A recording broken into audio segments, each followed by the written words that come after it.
The first time I saw Liam Brooks, he was sitting in my lobby wearing a suit that cost less than my monthly dry cleaning bill. I remember because I almost didn't interview him. My HR director had flagged his resume as promising but inexperienced. No Ivy League pedigree, no family connections, no internships at the usual tech giants. Just a Stanford degree and a cover letter that said, quote, "I don't need a fancy name to outperform your entire team." Bold, arrogant, exactly what I was looking for. I hired him on the spot. My COO thought I was insane. He's 22. Is he? He's never held a real job. Good, I said. That means he hasn't learned bad habits yet. 3 years later, that kid was running my entire operation. Not officially, his title was still executive assistant. But everyone in the building knew the truth. When Liam spoke, people listened. When Liam made a decision, it stuck. When Liam walked into a room, the energy shifted. And me? I pretended not to notice. Not just the professional stuff.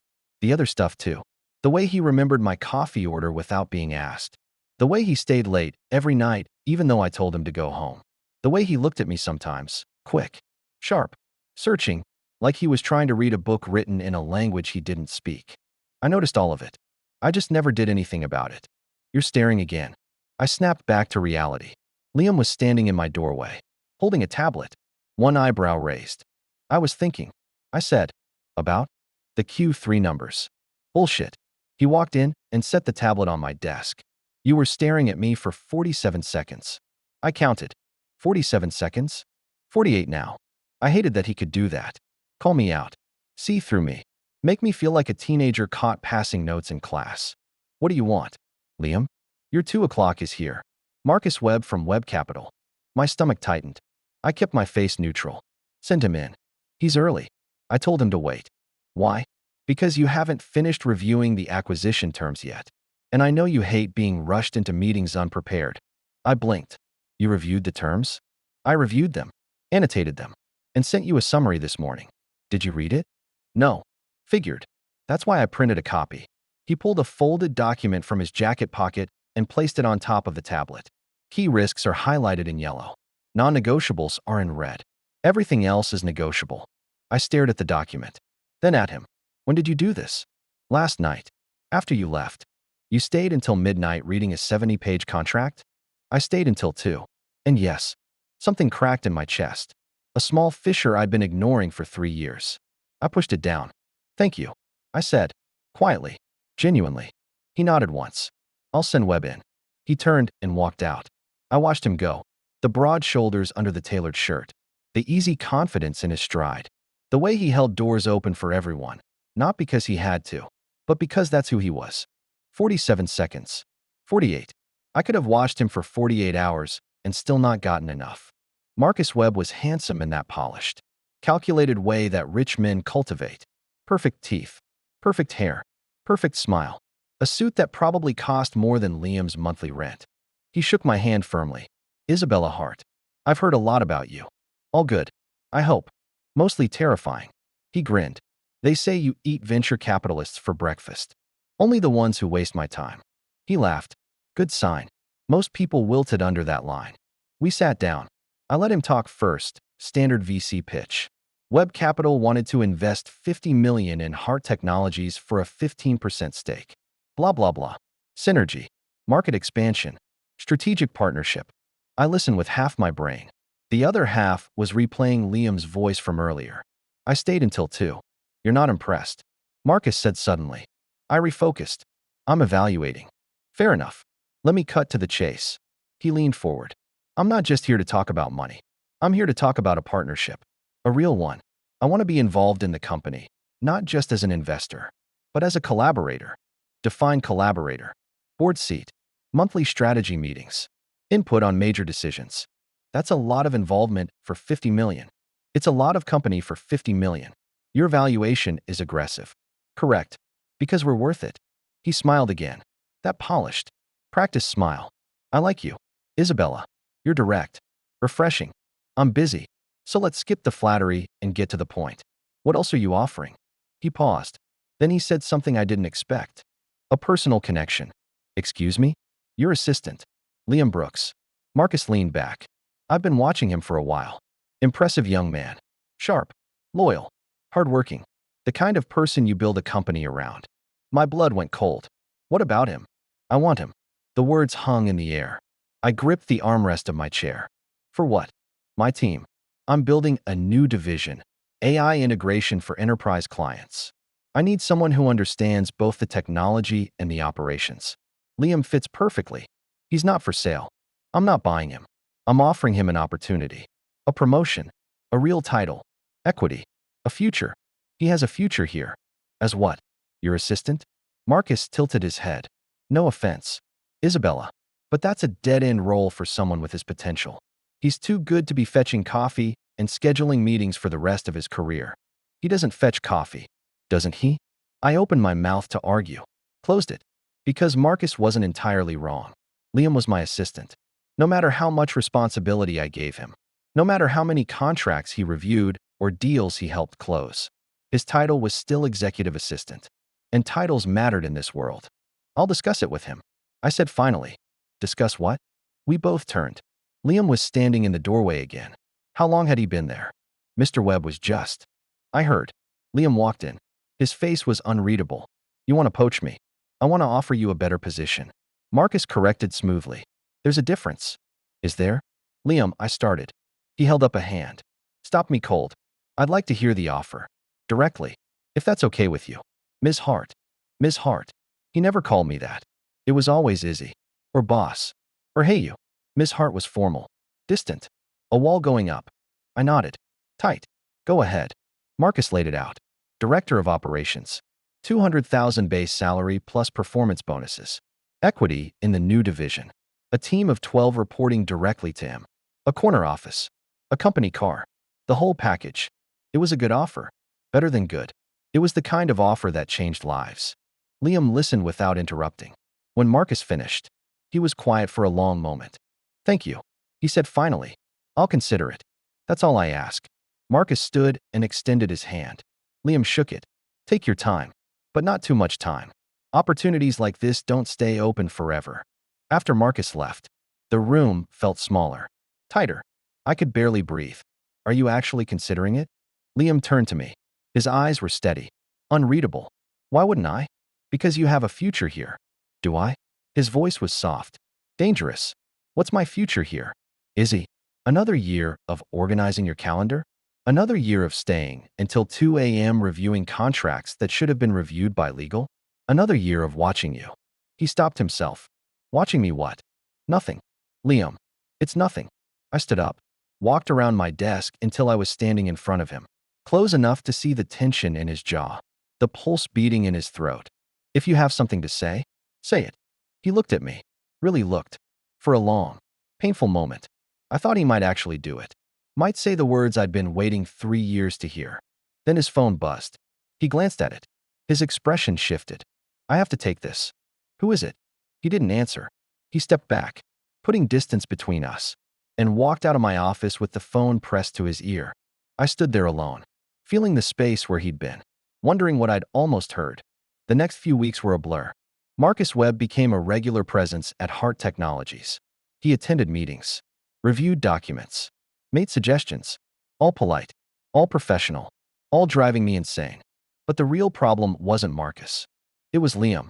He was different, distracted, distant. He showed up on time, did his work flawlessly, and left at exactly 6 p.m. every day. No more late nights. No more takeout at my desk. No more inside jokes. He was doing his job. Nothing more. I told myself that was fine. I told myself I preferred it this way. Professional boundaries. Clear lines. That's what I needed. I was lying. One evening, I found myself standing outside his apartment building. I hadn't planned to come here. I'd been driving home, past the exit for his neighborhood, and somehow my car had taken the turn without my permission. I sat in the parking lot for 10 minutes, arguing with myself. This is insane. Go home. Just knock. Just talk to him. Talk to him about what? You don't even know what you want to say? Say anything. Say something. Say. My phone rang. It was Liam. I answered immediately. Hello? Are you stalking me? I froze. Looked around. Saw movement in a third-floor window. No. Then why is your car parked outside my building? Damn it. I was in the neighborhood. It's 11 p.m. So. A pause. Then, come up. The line went dead. I sat there for another minute, heart pounding, before I got out of the car and walked to his door. His apartment was small but clean, minimalist. A couch, a coffee table, a bookshelf stuffed with tech manuals and novels. No photos on the walls. No personal touches. It looked like a hotel room. Nice place. I said. It's temporary. He handed me a glass of water. I took it, mostly to have something to do with my hands. You've been avoiding me. I've been working. You've been avoiding me. He sighed, sat down on the couch, rubbed his face with both hands. What do you want? Izzy, I want to know why you're pulling away. I'm not pulling away. I'm creating space. For what? He looked up at me. His eyes were tired, sad, resigned. For the inevitable. What inevitable? You firing me. Or me quitting. Either way, this ends. And I'd rather start preparing for it now than pretend it's not coming. My chest tightened. Who said anything about firing you? Nobody. But I know how this works. Marcus is going to keep pushing. You're going to keep resisting. Eventually, something breaks. And I'd rather be the one who walks away than the one who gets thrown out. Liam, I'm not blaming you. His voice was gentle, almost too gentle. I knew what I was signing up for when I took this job. You're the CEO. I'm the assistant. There are lines that don't get crossed. Who drew those lines? Reality. I sat down next to him. Not close enough to touch. Close enough to feel the warmth radiating off his body. What if I don't want reality? He laughed. Short. Bitter. Then you're the only person in the world who gets to ignore it. Liam. Izzy. I need you. The words came out before I could stop them. Honest. Raw. Terrifying. He stared at me. What did you say? I need you. In my office. In my life. I need you there every day. Doing what you do. Being who you are. I can't do this without you. You can do anything without anyone. You're Isabella Hart. I'm a person. And I'm tired of pretending I'm not. The silence stretched. I could hear my own heartbeat. Feel the sweat on my palms. Then Liam's phone buzzed again. He glanced at it. His face changed. I have to go. Who keeps calling you? Nobody. Liam. He stood up. Grabbed his jacket. I'll see you tomorrow. Where are you going? Out. At 11:30 at night? Yes. With who? He paused at the door. Looked back at me. Something flickered in his eyes. Guilt? Regret? Defiance? Marcus Webb invited me to dinner. I said yes. The world tilted. Dinner? At this hour? It's a late meeting. Business related. It's 11:30. Liam. He's flying out tomorrow. It's now or never. I stood up. My legs felt weak. Don't go. I have to. Why? He didn't answer. He just opened the door and walked out. I stood in his empty apartment, holding a glass of water I hadn't touched, feeling the ground crumble beneath my feet. The next morning, Liam was at his desk like nothing happened. I walked past him without saying a word, went into my office, closed the door. 10 minutes later, he knocked. Come in. He entered carrying a coffee cup. My usual order. Black. 2 sugars. Extra shot. Figured you'd need this. I took it. Didn't drink it. How was dinner? Informative. Meaning? He sat down across from me. Meaning Marcus made me an offer I can't refuse. My heart stopped. You're taking the job. I'm considering it. Liam. He offered me a partnership. Not just a job. A partnership. Equity in the new division. A seat at the table. Real ownership. That's what he offered before. He added more. 20% equity. Full autonomy over hiring and strategy. A budget I control completely. I stared at him. That's insane. That's more than he offered me for the same deal. Exactly. Liam leaned forward. He wants me. Izzy. Badly. And I want to know why. What do you mean? I mean, why me? I'm good at my job. But I'm not irreplaceable. There are 100 people in this city with my skill set. Why is he so determined to get me specifically? I hadn't considered that. I'd been too focused on the threat of losing him to wonder about the motive. What are you saying? I'm saying something doesn't add up. He paused. And I'm going to find out what it is. How? He smiled. A thin, dangerous smile I'd never seen before. By playing along. Accepting his invitations. Going to his dinners. Seeing what he really wants. Liam. That's risky. Life is risky. He stood up. Trust me. I wanted to argue. Wanted to grab his arm and beg him to stay.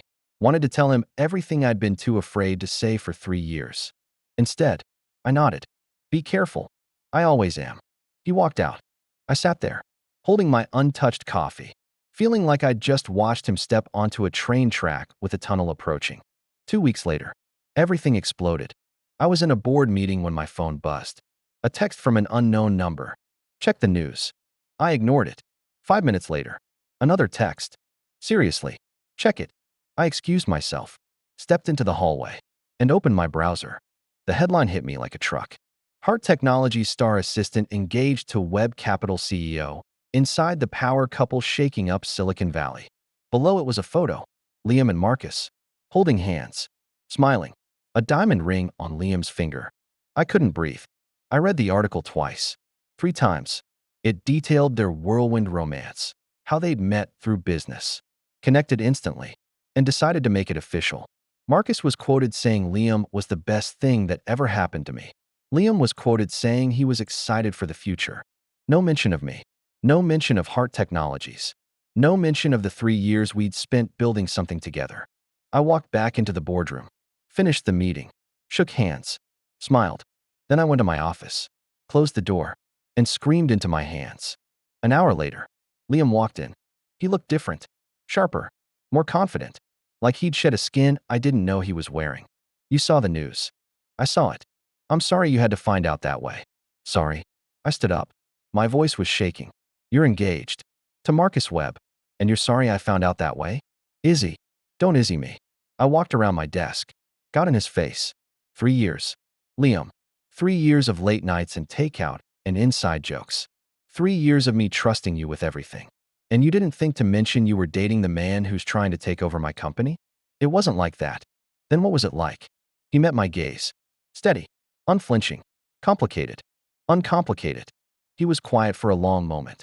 Then he reached into his pocket and pulled out an envelope. My resignation. I stared at it. You're quitting. I'm moving on. To Marcus. To a new chapter. I wanted to scream. Cry. Throw something. Instead, I took the envelope, tore it in half, and dropped the pieces on the floor. You're not going anywhere. Izzy. I said no. He bent down, picked up the pieces, and placed them on my desk. You don't get to decide that. Liam. I'm getting married. Izzy. His voice was soft. Final. I'm starting a new life. With someone who actually tells me how he feels. The words hit me like a punch to the gut.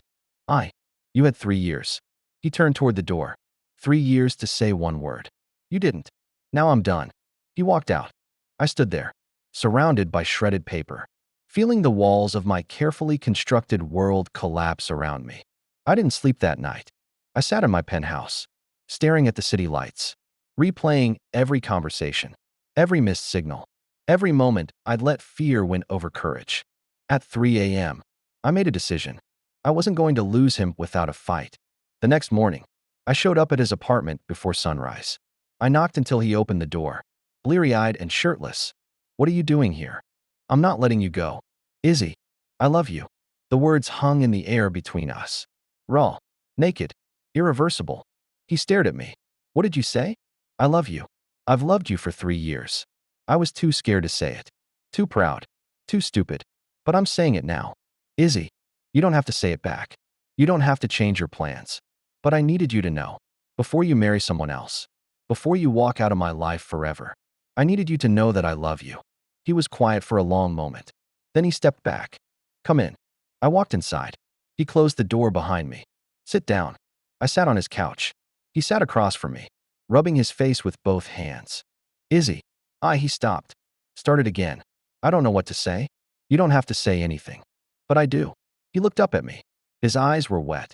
Because I need to tell you something. And you're not going to like it. Try me. He took a deep breath. I'm not who you think I am. What does that mean? He reached into his pocket and pulled out his phone. Opened a photo.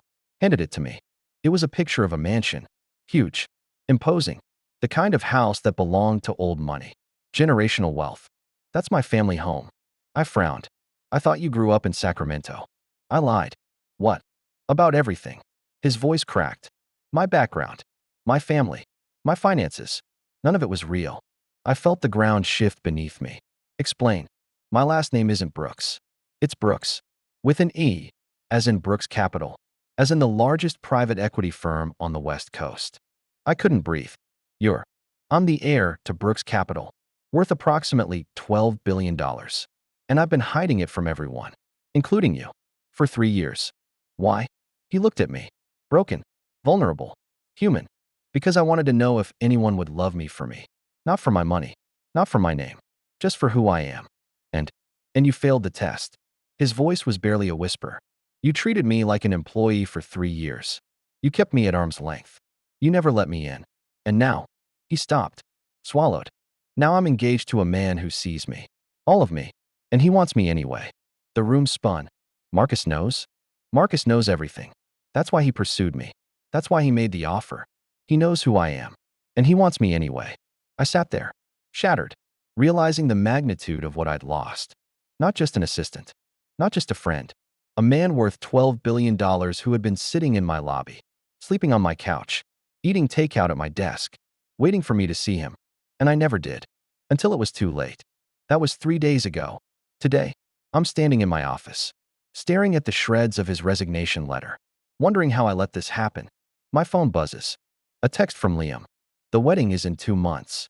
I'd like you to come. I stare at the message, read it 3 times. Then I type my reply. I'll be there. I don't know what I'm going to do. I don't know if I can win him back. I don't know if I deserve to. But I know one thing for certain. I'm not giving up without a fight. The week after Liam walked out of my office was the longest week of my life. I didn't sleep. I didn't eat.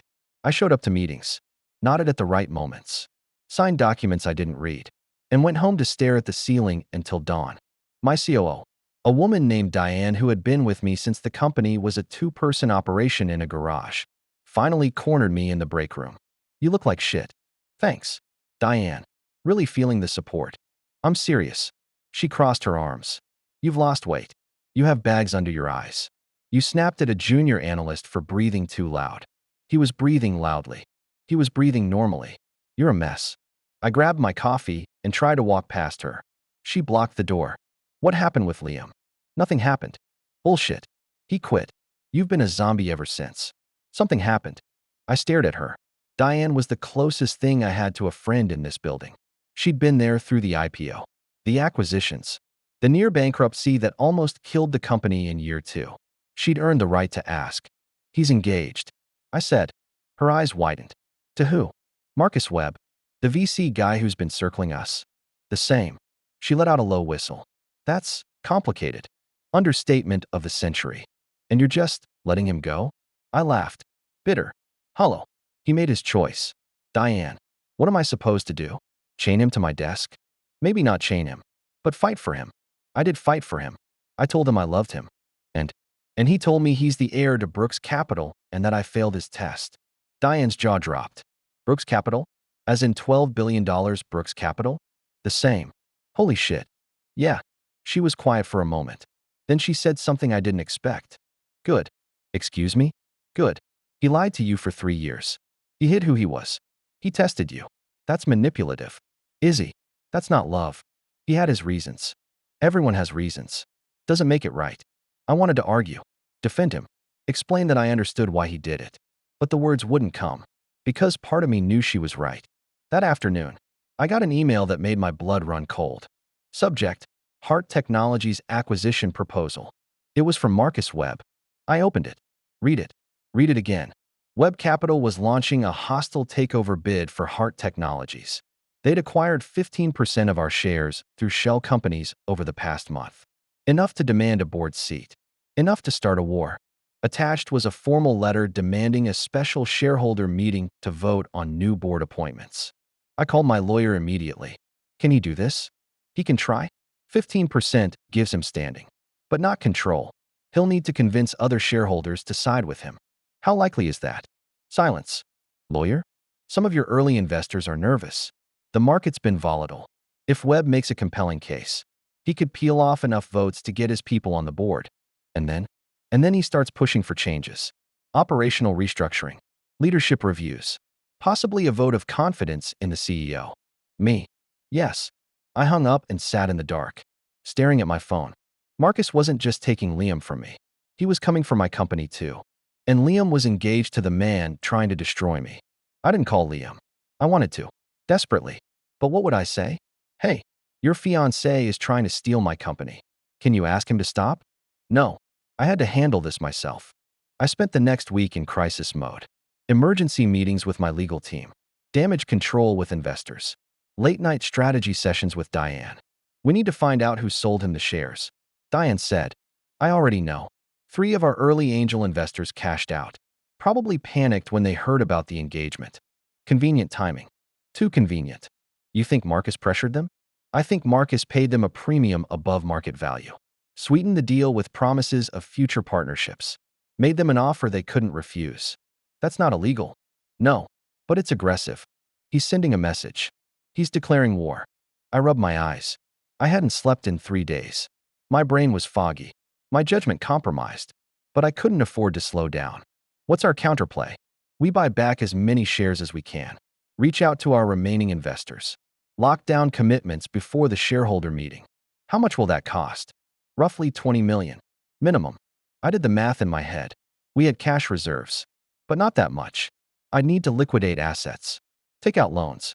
Make moves I didn't want to make. Do it. Izzy. Do it. Diane. I'm not losing this company to Marcus Webb. 2 weeks before the shareholder meeting, I got a text from an unknown number. Meet me. Tomorrow. 8 p.m.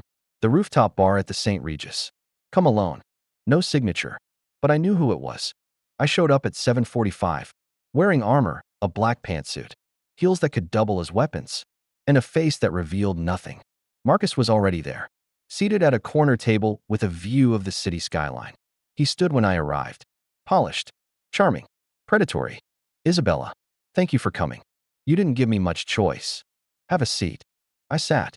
He signaled the waiter. I ordered water. He ordered a scotch. You're probably wondering why I asked you here. I assume it's not to congratulate me on my quarterly earnings. He smiled. That perfect. Practice smile. I wanted to talk about Liam. My stomach clenched. I kept my face neutral. What about him? He loves you. The words hit me like a slap. Excuse me? He loves you. He's never said it. Probably never will. But I know. I see the way he looks at your name on his phone. The way he talks about you. The way he compares every restaurant to the takeout you two used to share. Then why is he marrying you?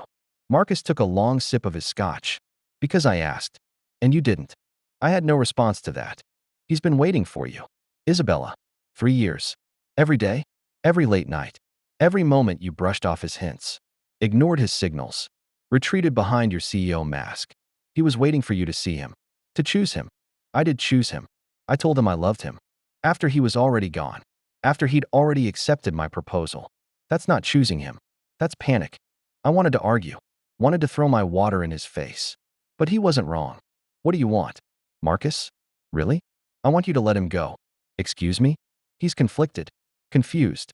Part of him still hopes you'll fight for him. And as long as that hope exists, I can't fully have him. So you want me to tell him I don't love him? I want you to tell him you're fine with the engagement. That you support his decision. That you wish him well. And if I refuse? He leaned back. Smiled again. Then I accelerate the timeline on the takeover. Force a vote. Remove you from your own company. And make sure Liam never doubts that I'm the better choice. You're threatening me. I'm negotiating. I stood up. We're done here. Sit down. Isabella. No. I haven't told you the most interesting part yet. I paused. Against my better judgment. I sat back down. Liam's mother is flying in next week. So, she doesn't know about the engagement. Liam hasn't told her. He's terrified of her reaction. Why? Marcus leaned forward. His voice dropped. Because Eleanor Brooks is the most powerful woman in private equity. She built Brooks Capital from nothing. She's worth more than your company. My company. And half the startups in Silicon Valley combined. I know who she is. Do you know what she thinks of you? I froze. What? She's been following your career for years. She knows everything about you. The garage startup. The IPO. The near bankruptcy. The comeback. She respects you. Why? Because you remind her of herself. Self-made. Fierce. Uncompromising. I didn't know what to say. She also knows her son has been in love with you for 3 years. And she blames you for breaking his heart. I didn't break his heart. You let him leave. Same thing. I felt the weight of his words pressing down on me. She's coming to meet you. What? Next Thursday. She wants to have lunch with you. Alone. Why? To size you up. Decide if you're worth fighting for. I'm not fighting for anything. He's engaged to you. Tell that to her. He stood up. Dropped a $100 bill on the table. Thursday. 12 p.m. The French Laundry. Don't be late. He walked away, leaving me alone with a glass of water and 1,000 questions. I didn't tell anyone about the meeting. Not Diane. Not my lawyer. Not even my father, who had been calling me daily since he heard about the takeover attempt. I showed up at the French Laundry at 11:55, wearing the same black pantsuit, feeling like I was walking into a battlefield. Eleanor Brooks was already seated. She was older than I expected, late 50s, maybe early 60s, with silver-streaked hair pulled back in a tight bun and eyes that missed nothing. She stood when I approached, extended her hand. Isabella Hart. I've been wanting to meet you for a long time. I shook her hand. Firm grip. Warm but assessing. Mrs. Brooks. Call me Eleanor. Please. Sit. I sat. She studied me openly. I studied her back. You look nervous. I'm not nervous. You're gripping your napkin like it owes you money. I looked down. She was right. I loosened my grip. Better. She smiled. A thin, knowing smile. Marcus warned me you'd be guarded. Marcus and I aren't exactly friends. I'm aware. He also told me you're in love with my son. I choked on my water. He what? Don't play coy. I've known Liam's feelings for you since the day he took that job. He called me after his first week. Said he'd met someone extraordinary. Said he'd never felt that way about anyone before. I didn't know what to say. He also told me he was hiding his identity. Testing you. I told him it was a terrible idea. It was. Agreed. But he's stubborn. Like his father. She paused. Like you. He's not like me. He's exactly like you. That's the problem. Two people who are too proud to admit they're scared. I felt tears prick at my eyes. I blinked them back. Why did you want to meet me? Because I need to know if you're going to fight for him. He's engaged to Marcus. Engagements can be broken. He chose Marcus. Did he? Or did he settle for Marcus because he thought you'd never choose him? The question hit me like a freight train. Think carefully before you answer. Because whatever you say next will determine whether I help you or destroy you. Help me? Destroy me? Pick one. I stared at her. She stared back. The waiter came. We ordered. Neither of us touched our food. Finally, I spoke. I love him. Say it like you mean it. I love him. Stronger this time. I've loved him for 3 years. I was too scared to say it. Too proud. Too convinced that I didn't deserve him. And now? Now I'm terrified I've lost him forever. Eleanor nodded slowly. Good. That's the right answer. It is. It is. Because love that comes easy isn't worth having. Love that costs you something. That's the kind that lasts. She reached into her purse and pulled out a business card. Slid it across the table. This is my private number. Use it when you're ready to fight. When I'm ready. You're not ready yet. You're still scared. Still uncertain. Still hoping someone else will fix this for you. I'm not. You are. But that's okay. Fear is normal. What matters is what you do with it. She stood up. Left a stack of bills on the table. Lunch is on me. Think about what I said. Eleanor. She paused. Turned back. He's worth fighting for. Isabella. The question is whether you are. She walked away. I sat there. Alone. Surrounded by expensive china and uneaten food. Holding a business card that felt like it weighed 1,000 pounds. The shareholder meeting was scheduled for Friday. On Wednesday, I got a call from my lawyer. They're making a move. Who? Webb Capital. They filed a motion to delay the meeting pending an investigation into alleged financial irregularities. What irregularities? They're claiming you misrepresented revenue projections during the last funding round. That's absurd. Our books are clean. I know. But the accusation alone creates uncertainty. Investors get nervous. Shares drop. Webb buys more. He's manipulating the market. Welcome to corporate warfare. I hung up and threw my phone across the room. It bounced off the wall and landed on the floor. Screen cracked. I stared at it. Thought about calling Liam. Thought about calling Eleanor. Thought about calling my father and begging him to bail me out. Instead, I picked up the phone and called Diane. Get me a meeting with our top 10 shareholders. Tonight. I don't care what it takes. Tonight? Tonight. Izzy. I'm not losing this company. Diane. Not to Marcus. Not to anyone. The meeting was brutal. 7 out of 10 shareholders showed up. The other 3 sent representatives. I stood at the head of a conference table, presenting our defense strategy, answering questions, reassuring nervous investors. Halfway through, my phone buzzed. A text from an unknown number. I know about the meeting with Eleanor. Marcus. I ignored it. Continued my presentation. Another buzz. She likes you. That's unfortunate. Another. But it doesn't change anything. Liam is mine. I finished the presentation. Shook hands. Promised updates. Walked out of the room with a splitting headache. In the elevator, I checked my phone. A fourth message. See you at the wedding. I deleted the thread. Put my phone away. Stared at my reflection in the elevator mirror. I looked exhausted. Defeated. Nothing like the woman who had built $1 billion company from nothing. But somewhere, deep down, a spark of defiance flickered. I wasn't done yet. The night before the shareholder meeting, I drove to Liam's apartment. I didn't plan it. My car just took me there, like it had a mind of its own. I sat in the parking lot for 20 minutes, arguing with myself. Go home. No. This is insane. Probably. What are you going to say? I don't know. I got out of the car, walked to his door, knocked. He opened it, dressed in sweats, hair messy, eyes tired. Izzy, I know I shouldn't be here. You're right. You shouldn't. But I am. He sighed, stepped aside. Come in. I walked inside. His apartment looked different. Boxes stacked against the walls. A suitcase by the door. You're moving? Marcus bought us a house. In Pacific Heights. My heart cracked. Congratulations. Thanks. We stood there. Awkward. Separated by 3 feet of hardwood floor and 3 years of unspoken words. Why are you here? Izzy. I don't know. Yes. You do. I took a breath. I met your mother. His eyes widened. What? She reached out. We had lunch. And she told me I should fight for you. He was quiet. Processing. What do you think? I think. I stepped closer. I think I've been a coward for 3 years. I think I let fear dictate every decision I made. I think I pushed you away because I was terrified of needing someone. Izzy, I think I love you. Liam, and I think I'm ready to fight for you. He stared at me. His eyes were wet. You're too late. I know. I'm engaged. I know. I'm marrying him in 6 weeks. I know.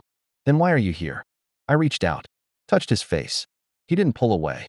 Because I'd rather lose you fighting than lose you without a fight. He closed his eyes, leaned into my touch. Izzy, tell me you don't love me. Tell me you feel nothing. And I'll walk out that door and never bother you again. Silence. Liam, I can't. Can't what? I can't tell you I don't love you. Because I do. My heart stopped.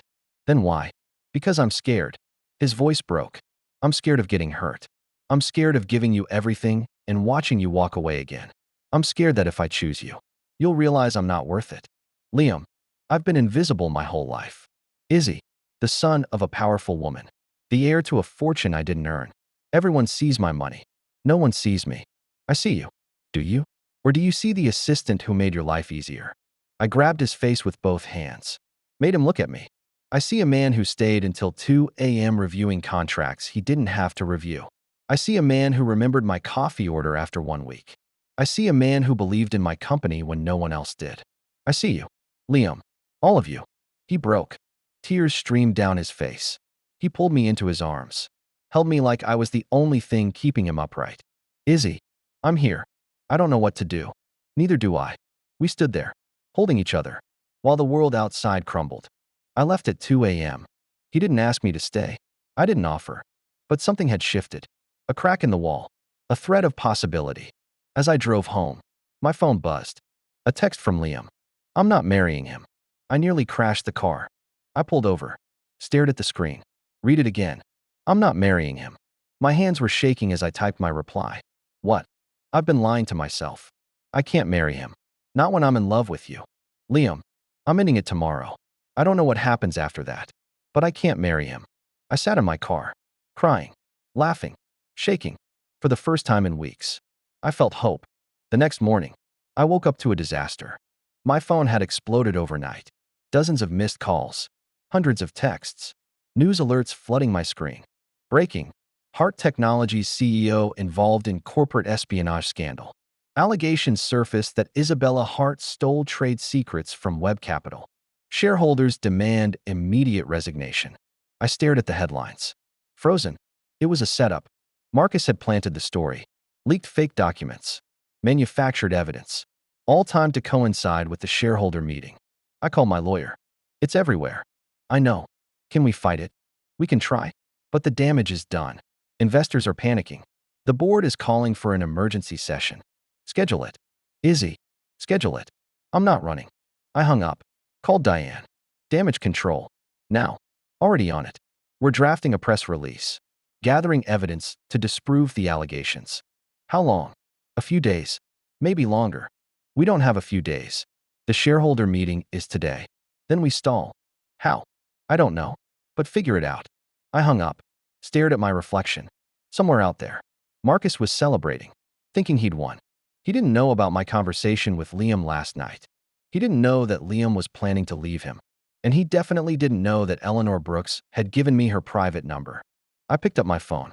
Dialed. Eleanor? It's Isabella. I was wondering when you'd call. I need your help. Tell me something I don't know. Marcus is framing me, planting stories, manipulating shareholders. He's trying to destroy me. I'm aware.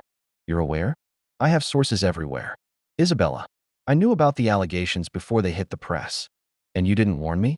I wanted to see what you'd do. And you called me. That's the right move. Eleanor, I'll handle the press. Kill the story. Expose the fabricated evidence. You can do that?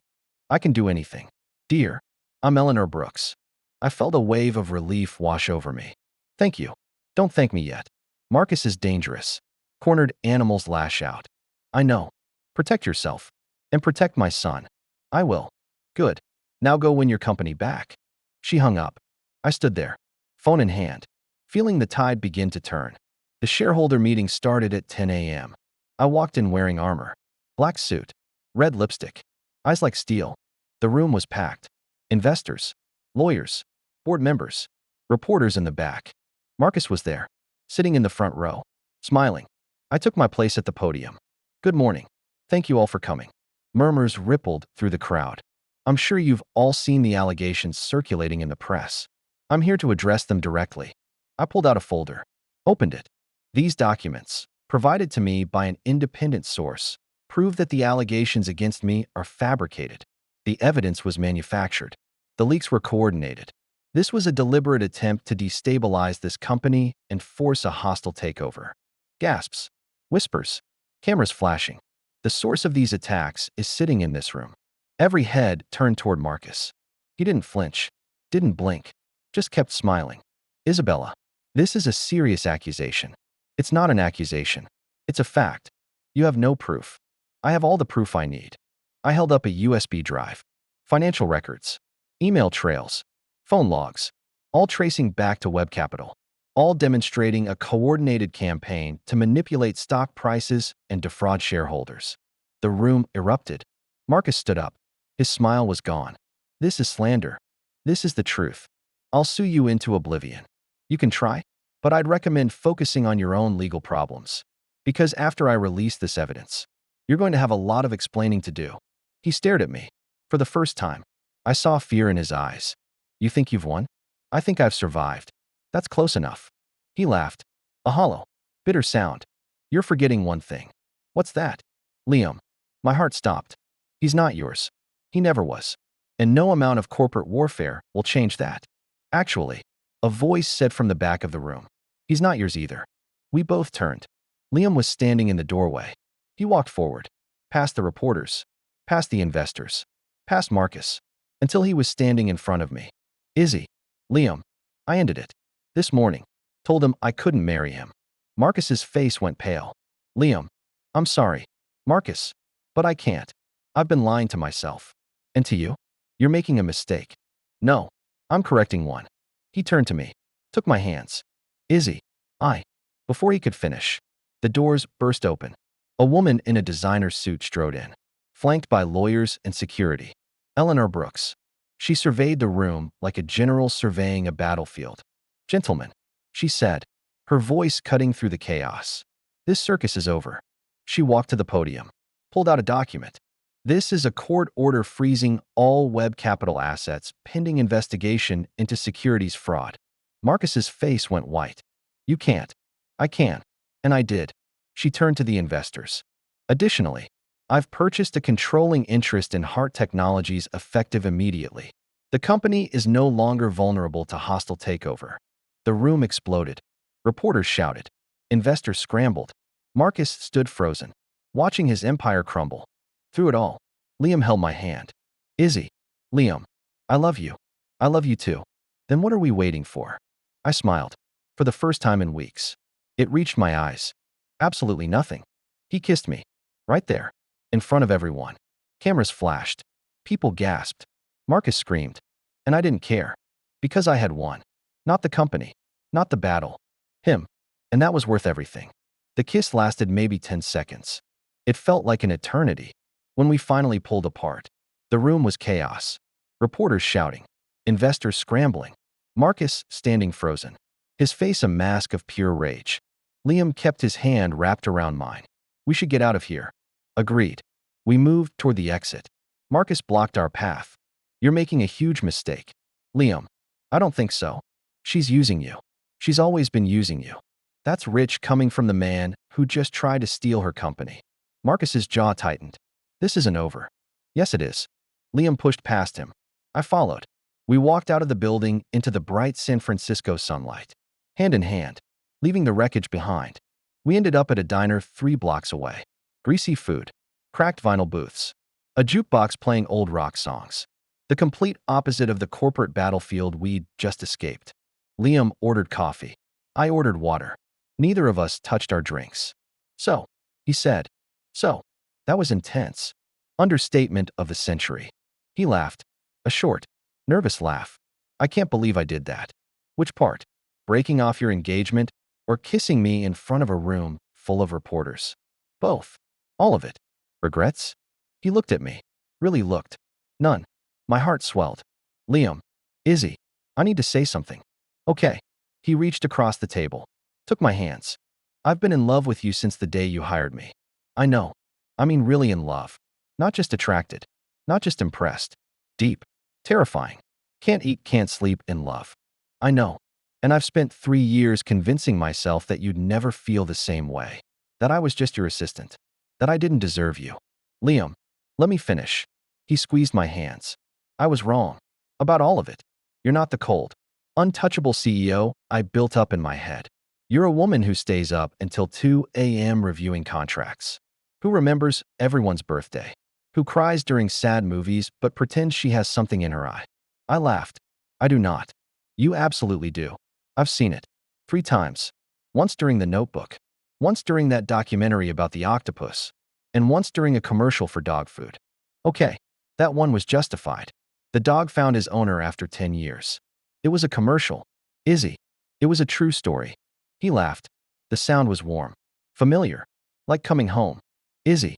What I'm trying to say is, I don't want to waste any more time. I've wasted 3 years being scared. I don't want to waste another second. What are you proposing? I'm proposing we try. For real. No secrets. No tests. No hiding. You're asking me to date you? I'm asking you to be with me. Completely. Openly. Permanently. I stared at him. This man who had been by my side for 3 years. Who had seen me at my worst and stayed anyway. Who had just blown up his entire life to be with me. Yes. Yeah. Yes. 1,000 times yes. He grinned. That beautiful, genuine grin that I'd fallen in love with years ago. Good. Because I already told my mom we're moving in together. Wait. What? She offered us her guest house.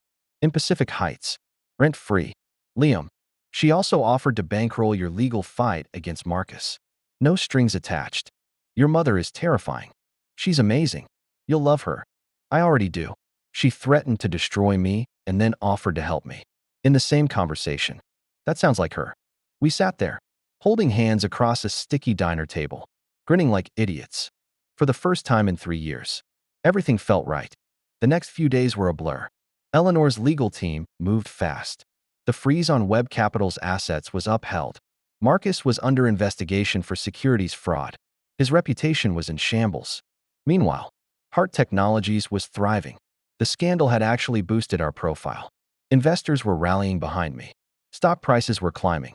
And Liam moved into my apartment. Temporarily, he said, until the guest house was ready. But 3 days in, we both knew he wasn't leaving. Your coffee is terrible. It's the same coffee I've been drinking for 3 years. Exactly. It's terrible. I've been suffering in silence. I threw a pillow at him. He caught it effortlessly. You're insufferable. You love me. I do. Unfortunately. He grinned, pulled me into his arms. Izzy. Liam. I'm happy. I looked up at him. This man who had been my assistant. My confidant. My rock.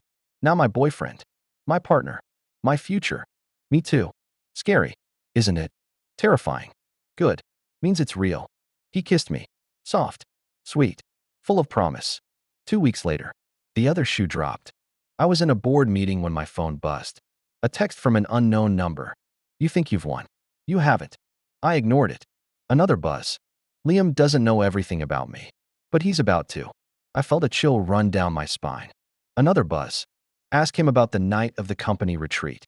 The one in Napa. Ask him what happened. I stared at the screen. My hands were shaking. I knew the retreat. It was 2 years ago. I'd sent Liam ahead to handle logistics. I joined the next day. Nothing unusual happened. At least, nothing I knew about.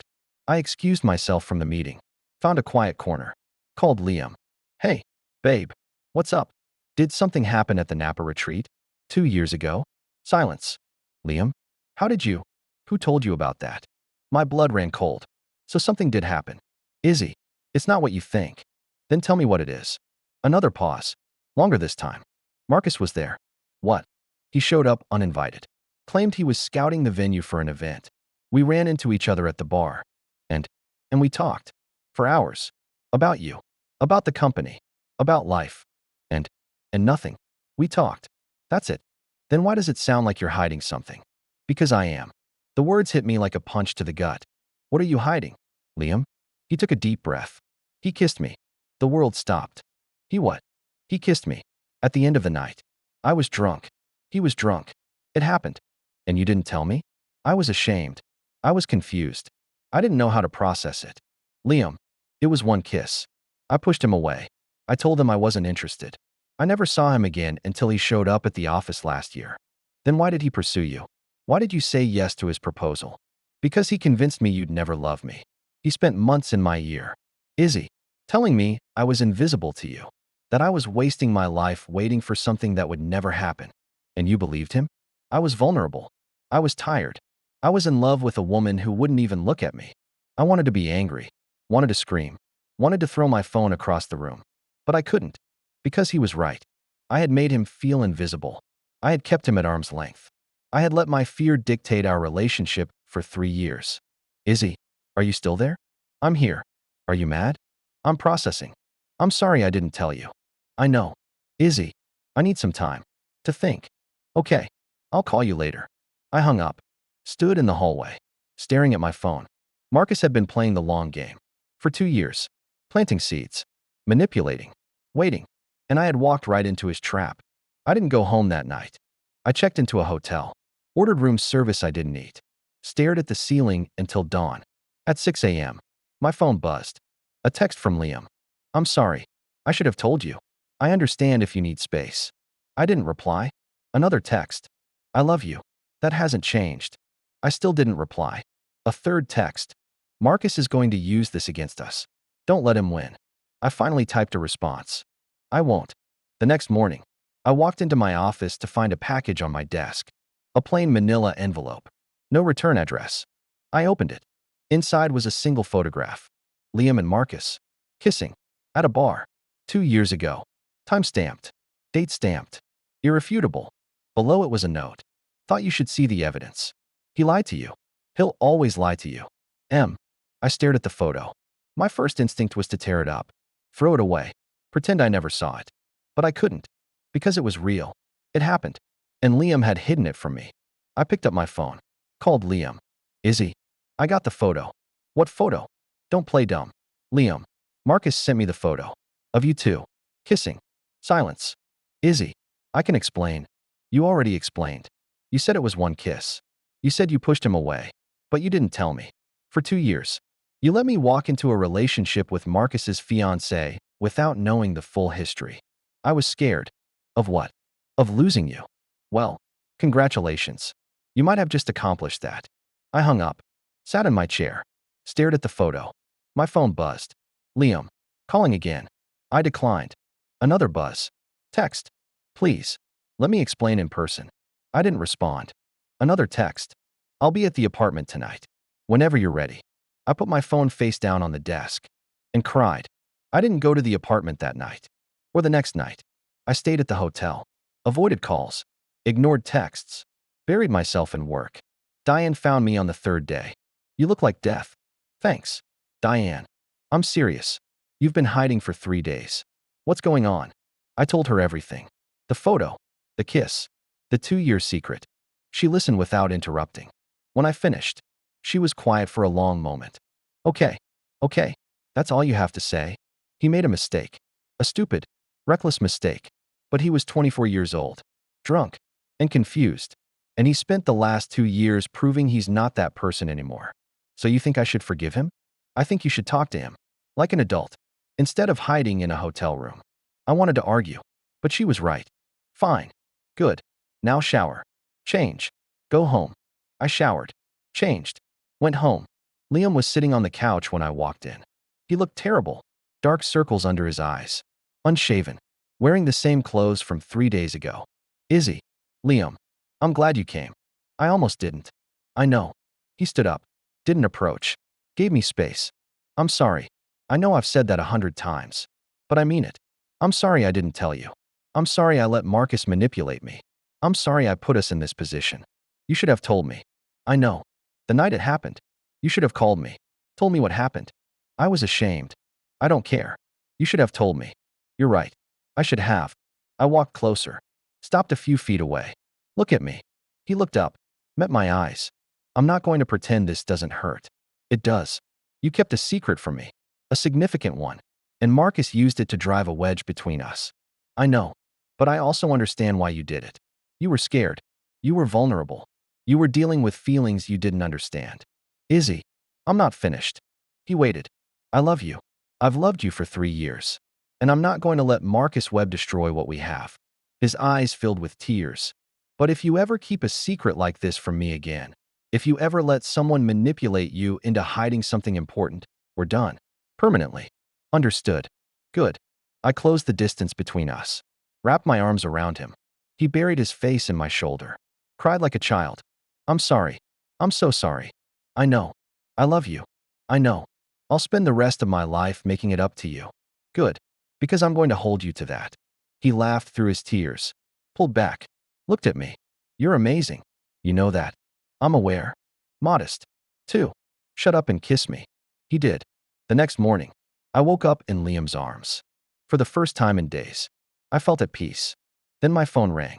Unknown number. I answered. Isabella Hart. Ms. Hart. This is Detective Rodriguez from the San Francisco Police Department. My blood ran cold. I'm calling regarding Marcus Webb. What about him? He was found dead in his apartment this morning. Apparent suicide. The world stopped. What? There's a note. Addressed to you. We'd like you to come identify it. I couldn't breathe. Miss Hart? Are you still there? I'm here. Can you come to the station? I'll be there. I hung up. Liam stirred beside me. Who was that? I turned to him. My face was pale. Marcus is dead. His eyes went wide. What? He killed himself. Last night. Left a note for me. Oh my God. I have to go to the station. I'm coming with you. Liam. I'm coming with you. End of discussion. I nodded. Squeezed his hand. Together. We walked out the door. Into a nightmare neither of us saw coming. The police station was cold. Not temperature cold. Soul cold. The kind of cold that seeps into your bones and settles there, reminding you that nothing good happens in buildings like this. Detective Rodriguez was a tall woman in her 40s with sharp eyes and a no-nonsense demeanor. She led us to a small interview room. Offered coffee.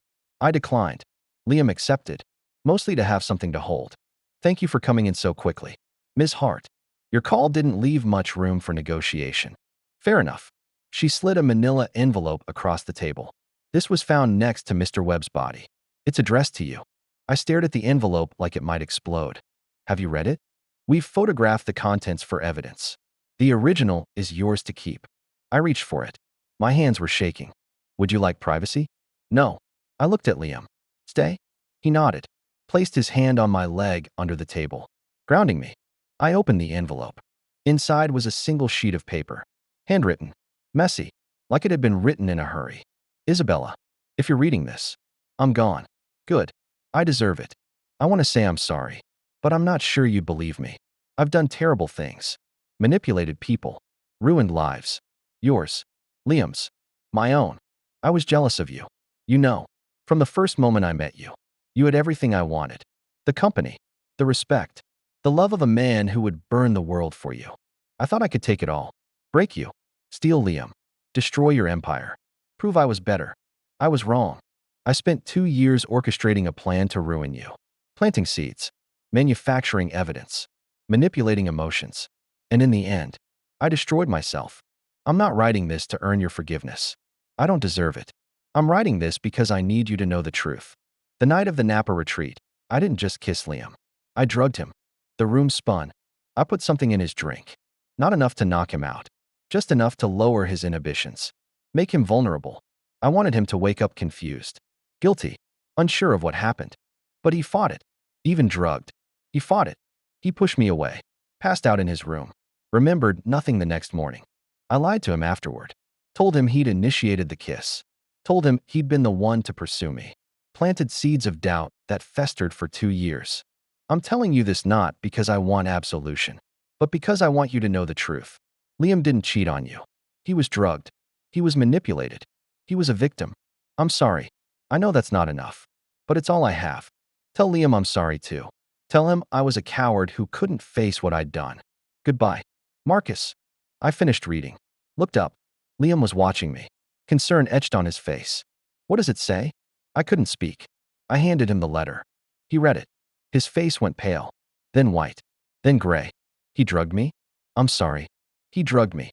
His voice was hollow, disbelieving. I thought I was going crazy. I thought I'd done something wrong. I spent 2 years questioning my own memories. Liam. He drugged me. His voice cracked, and I blamed myself. I hated myself. I thought I was a cheater, a liar. I almost lost you because of something I didn't even do. I grabbed his hands. Look at me. He looked. His eyes were wet. You didn't do anything wrong. You were drugged. You were manipulated. None of this was your fault. But I didn't know. I should have known. How? How could you have known? I don't know. But I should have. Stop. I squeezed his hands. Listen to me. You are not responsible for what Marcus did. You are not responsible for being drugged. You are not responsible for the lies he told you. He stared at me. Broken. Vulnerable. Izzy, I love you. Nothing in this letter changes that. Nothing Marcus did changes that. Do you understand? He nodded. Slowly. I need to hear you say it. I understand. Good. I turned to Detective Rodriguez, who had been silently observing. Is there anything else we need to know? The coroner's report will take a few weeks, but preliminary findings suggest overdose. Prescription medication, combined with alcohol. Was there a struggle? Any signs of foul play? None. It appears to have been voluntary. I nodded. Processed. What happens now? The case will be closed as a suicide unless the coroner finds evidence otherwise. The note corroborates that conclusion. And the media? We'll release a statement this afternoon. You may want to prepare your PR team. I thanked her. She escorted us out. We walked to the car in silence. I drove. Liam stared out the window. Neither of us spoke until we got home. The next week was a fog. Media coverage was relentless. Marcus Webb dead at 34. Suicide note reveals corporate espionage plot. Hart Technologies CEO cleared of all wrongdoing. Headlines blurred together. Interviews. Statements. Legal filings. Damage control. Through it all, Liam and I clung to each other. He had nightmares. Woke up screaming. Reliving a night he couldn't remember but couldn't forget. I held him through every one. Whispered reassurances. Stroked his hair until he fell back asleep. We didn't talk about the letter. Not yet. We were both processing. Both healing. But the elephant was in the room. And eventually, we'd have to address it. 2 weeks after Marcus's death, Eleanor called. Izzy, darling, how are you holding up? As well as can be expected. Liam? He's struggling. Nightmares. Guilt. Anger. All normal reactions to trauma. I know. I'm trying to be there for him. You are. I can hear it in your voice. I paused. Eleanor, can I ask you something? Anything. Did you know? About the drugging? Silence. Eleanor? I suspected. My heart stopped. What? The night of the retreat. Liam called me. He was confused. Disoriented. He said he'd had one drink and felt like he was spinning. I told him to lock his door and sleep it off. Why didn't you investigate? Because I didn't have proof. And because Liam insisted nothing happened. He was adamant. He was covering for Marcus. He was protecting himself from a memory he couldn't trust. I felt anger flare. You should have told me. I know. And I'm sorry. But I made a choice to protect my son's mental health over pursuing a suspicion. That wasn't your choice to make. You're right. It wasn't. Her voice was soft. regretful. I failed him. And I failed you. I wanted to yell, to scream, to blame her for everything. But what would that accomplish? What do we do now? We heal. Together. As a family. Family. You're going to marry my son, Isabella. Whether you know it yet or not. That makes you family. I didn't correct her. Because she was right. 3 weeks after Marcus's death, Liam woke up differently. The nightmares had stopped. The guilt had faded. The anger had cooled into something quieter. Resolve. He made coffee, brought me a cup in bed, sat down beside me. Izzy, we need to talk. Okay. I've been thinking. A lot. About what happened. About Marcus. About us. And I've realized something. He took my hands. I've been letting Marcus control my life for 2 years. Even after he died, I let him control my emotions. My guilt. My shame. You were processing trauma. I was letting him win. His voice was steady, certain, and I'm done. What does that mean? It means I'm not going to let what he did define me anymore. I'm not going to carry guilt for something I didn't do. I'm not going to let his ghost haunt our relationship. Liam, I love you. Izzy, I want to marry you. I want to spend the rest of my life with you. And I want to start that life free of Marcus Webb's shadow. My heart stopped. Are you proposing? He reached into his pocket, pulled out a small velvet box, opened it. Inside was a ring. Simple, elegant, perfect. I was going to wait, find the right moment, make it special. But I realized there's no such thing as the right moment. There's only now. Liam, Izzy Hart, I've loved you since the day you hired me. I've loved you through late nights and early mornings, through fights and silences, through secrets and revelations. I've loved you when I thought I'd lost you. I've loved you when I didn't know how to love myself.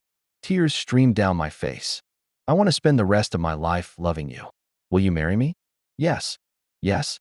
Yes. 1,000 times yes. He slipped the ring on my finger. It fit perfectly. He kissed me, long, deep, full of promise. When we pulled apart, I was laughing and crying at the same time. I can't believe you just proposed in our bedroom. In our pajamas.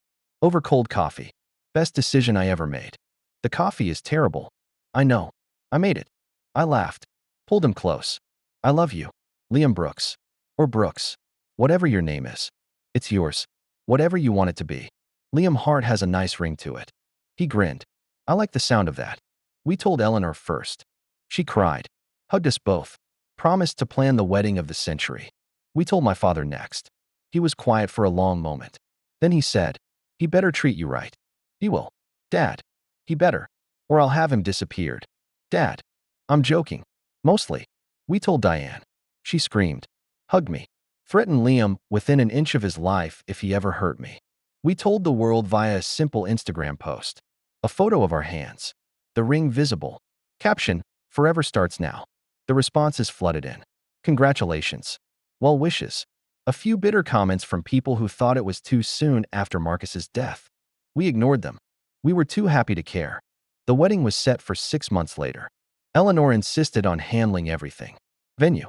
Catering. Flowers. Guest list. She was in her element. And we were happy to let her take charge. Liam and I focused on us. On healing. On building a foundation strong enough to withstand anything. We went to therapy. Together and separately. We talked about Marcus.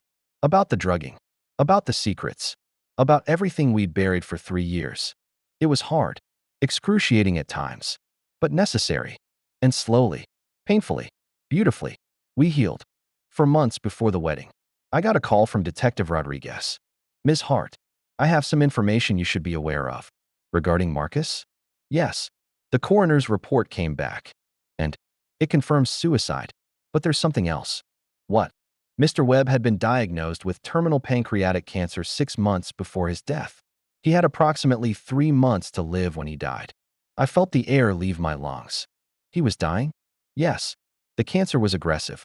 Inoperable. He chose to end things on his own terms. Why wasn't this public knowledge? He kept it private. Only his doctor knew. And apparently, his mother. His mother knew? She confirmed it in an interview with our investigators. She said he didn't want sympathy. Didn't want to be pitied. I hung up. Sat in silence. Marcus had been dying. That's why he escalated. That's why he was so desperate. He was running out of time. It didn't excuse what he did, but it explained it. I told Liam that night. He was quiet for a long time. Then he said, I don't know how to feel about that. Neither do I. He was dying, and he spent his last months trying to destroy us. Yes, that's sad, empathetic, and infuriating. All of the above. He pulled me close. I'm not going to waste energy hating a dead man. He's gone. We're here. That's what matters. You're remarkably zen about this. I've had good therapy. I laughed. Me too. Good. Then let's focus on the future. The future sounds good. It sounds perfect. 3 months before the wedding. Disaster struck. I was in a meeting when my phone buzzed. A news alert. Breaking. Heart Technologies CEO's fiancé named in wrongful death lawsuit. I clicked the link. Marcus's mother was suing Liam for wrongful death, claiming that the stress of the broken engagement and public humiliation had driven Marcus to suicide, demanding $50 million in damages. I felt sick. I called Liam immediately. I saw. What do? We fight. We have the note. We have the evidence. We have the truth. She's grieving. She's lashing out. I don't care. She's not going to destroy our future. The lawsuit dominated headlines for weeks. Lawyers deposed us, interviewed witnesses, examined evidence. Eleanor hired the best legal team money could buy. They argued that Marcus's suicide was the result of his own actions, not Liam's, that the note proved he acted alone, that the lawsuit was baseless. The judge agreed. The case was dismissed. Marcus's mother appealed. The appeal was denied. She tried again, failed again. Eventually, she gave up. The ordeal cost us nearly $1 million in legal fees. But it was worth it. We had won. Again. 2 months before the wedding. Liam's past caught up with him in a different way. He received a letter. Handwritten. Postmarked from prison. It was from Marcus's former business partner, a man named Victor Crane, who was serving a 15-year sentence for fraud. The letter read, Liam, you don't know me, but I know you. Marcus talked about you constantly. Obsessively. He was obsessed with Isabella. But he was obsessed with you too. I'm writing because I have information that might help you understand what happened. Marcus didn't act alone. He had help. Someone inside Heart Technologies fed him information. Financial data. Personal details. Meeting schedules. I don't know who. Marcus never told me. But I know it was someone high up. Someone with access to everything. I'm telling you this because I'm dying. Liver failure. 6 months. Maybe less. I want to clear my conscience before I go. Be careful. Liam. The snake is still in the grass. Victor Crane. Liam showed me the letter that night. We sat in silence. Processing. Someone in my company helped Marcus. Yes. For 2 years. Yes. Who? I don't know. But I'm going to find out. The investigation took 6 weeks. We hired a private investigator. Reviewed financial records. Tracked communications. Interviewed employees. The trail led to someone I trusted implicitly. Diane. My COO. My right hand. My friend for 7 years. She had been feeding Marcus information since the beginning. In exchange for a cut of the profits from the takeover. In exchange for a promise that she'd be promoted to CEO after I was removed. I confronted her in my office. She didn't deny it. Why? Because I was tired of being second. Tired of being the loyal soldier while you got all the credit. I trusted you. And I betrayed you. I know. Why, Diane? We built this company together. We built it. But you got the glory. You got the spotlight. You got the billionaire fiancé. I got nothing. You could have had anything. All you had to do was ask. I didn't want to ask. I wanted to take. I fired her on the spot. Pressed charges. She was arrested for corporate espionage and fraud. The trial was swift. She was convicted. Sentenced to 5 years. Another betrayal. Another wound. But this time, I didn't let it break me. I had Liam. I had Eleanor. I had a future worth fighting for. 1 month before the wedding, I stood in front of my company's board. I'm stepping down as CEO. Shock rippled through the room. Izzy, you can't be serious. I've never been more serious. I've spent 7 years building this company. Fighting for it. Bleeding for it. And I'm tired. You're walking away? I'm passing the torch. I've identified a successor. Someone who shares my vision. Someone who will take Heart Technologies to the next level. And who is that? I smiled. Eleanor Brooks. Gasps. She's agreed to serve as interim CEO for the next 2 years. After that, the board will appoint a permanent replacement. Eleanor Brooks is a legend. But she's also your future mother-in-law. Exactly. She's family. And family doesn't betray you. The board debated. Discussed. Ultimately approved. I walked out of that boardroom free for the first time in 7 years. Liam was waiting in the hallway. How'd it go? I'm unemployed. He grinned. Perfect. Now you can focus on being Mrs. Hart. Mrs. Hart Brooks. I'm keeping my name. Deal. He kissed me. And for the first time in years, I felt truly free. The wedding was held at Eleanor's estate in Pacific Heights. White flowers, string quartets, champagne flowing like water. 300 guests. Family, friends, business associates. A few reporters lurking outside the gates. I walked down the aisle in a simple white gown. No veil, no train, just me, barefaced and honest. Liam waited at the altar, handsome in a navy suit, tears streaming down his face. You're crying, I whispered when I reached him.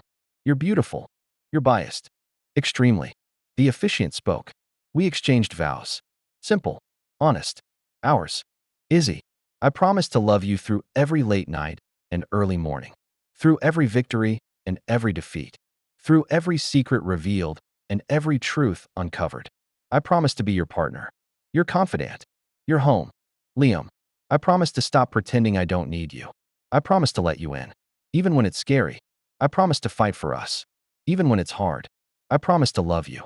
Openly and without reservation. For the rest of my life. We exchanged rings. You may kiss the bride. He did. The crowd cheered. And I knew, with absolute certainty, that I had made the right choice. The reception was a blur of dancing and toasts and laughter. Eleanor gave a speech that made half the room cry. My father gave a speech that made the other half laugh. Diane was notably absent. In prison, where she belonged. At midnight, Liam pulled me onto the dance floor for our first dance as husband and wife. Happy, ecstatic, worth the wait. Every second, he spun me.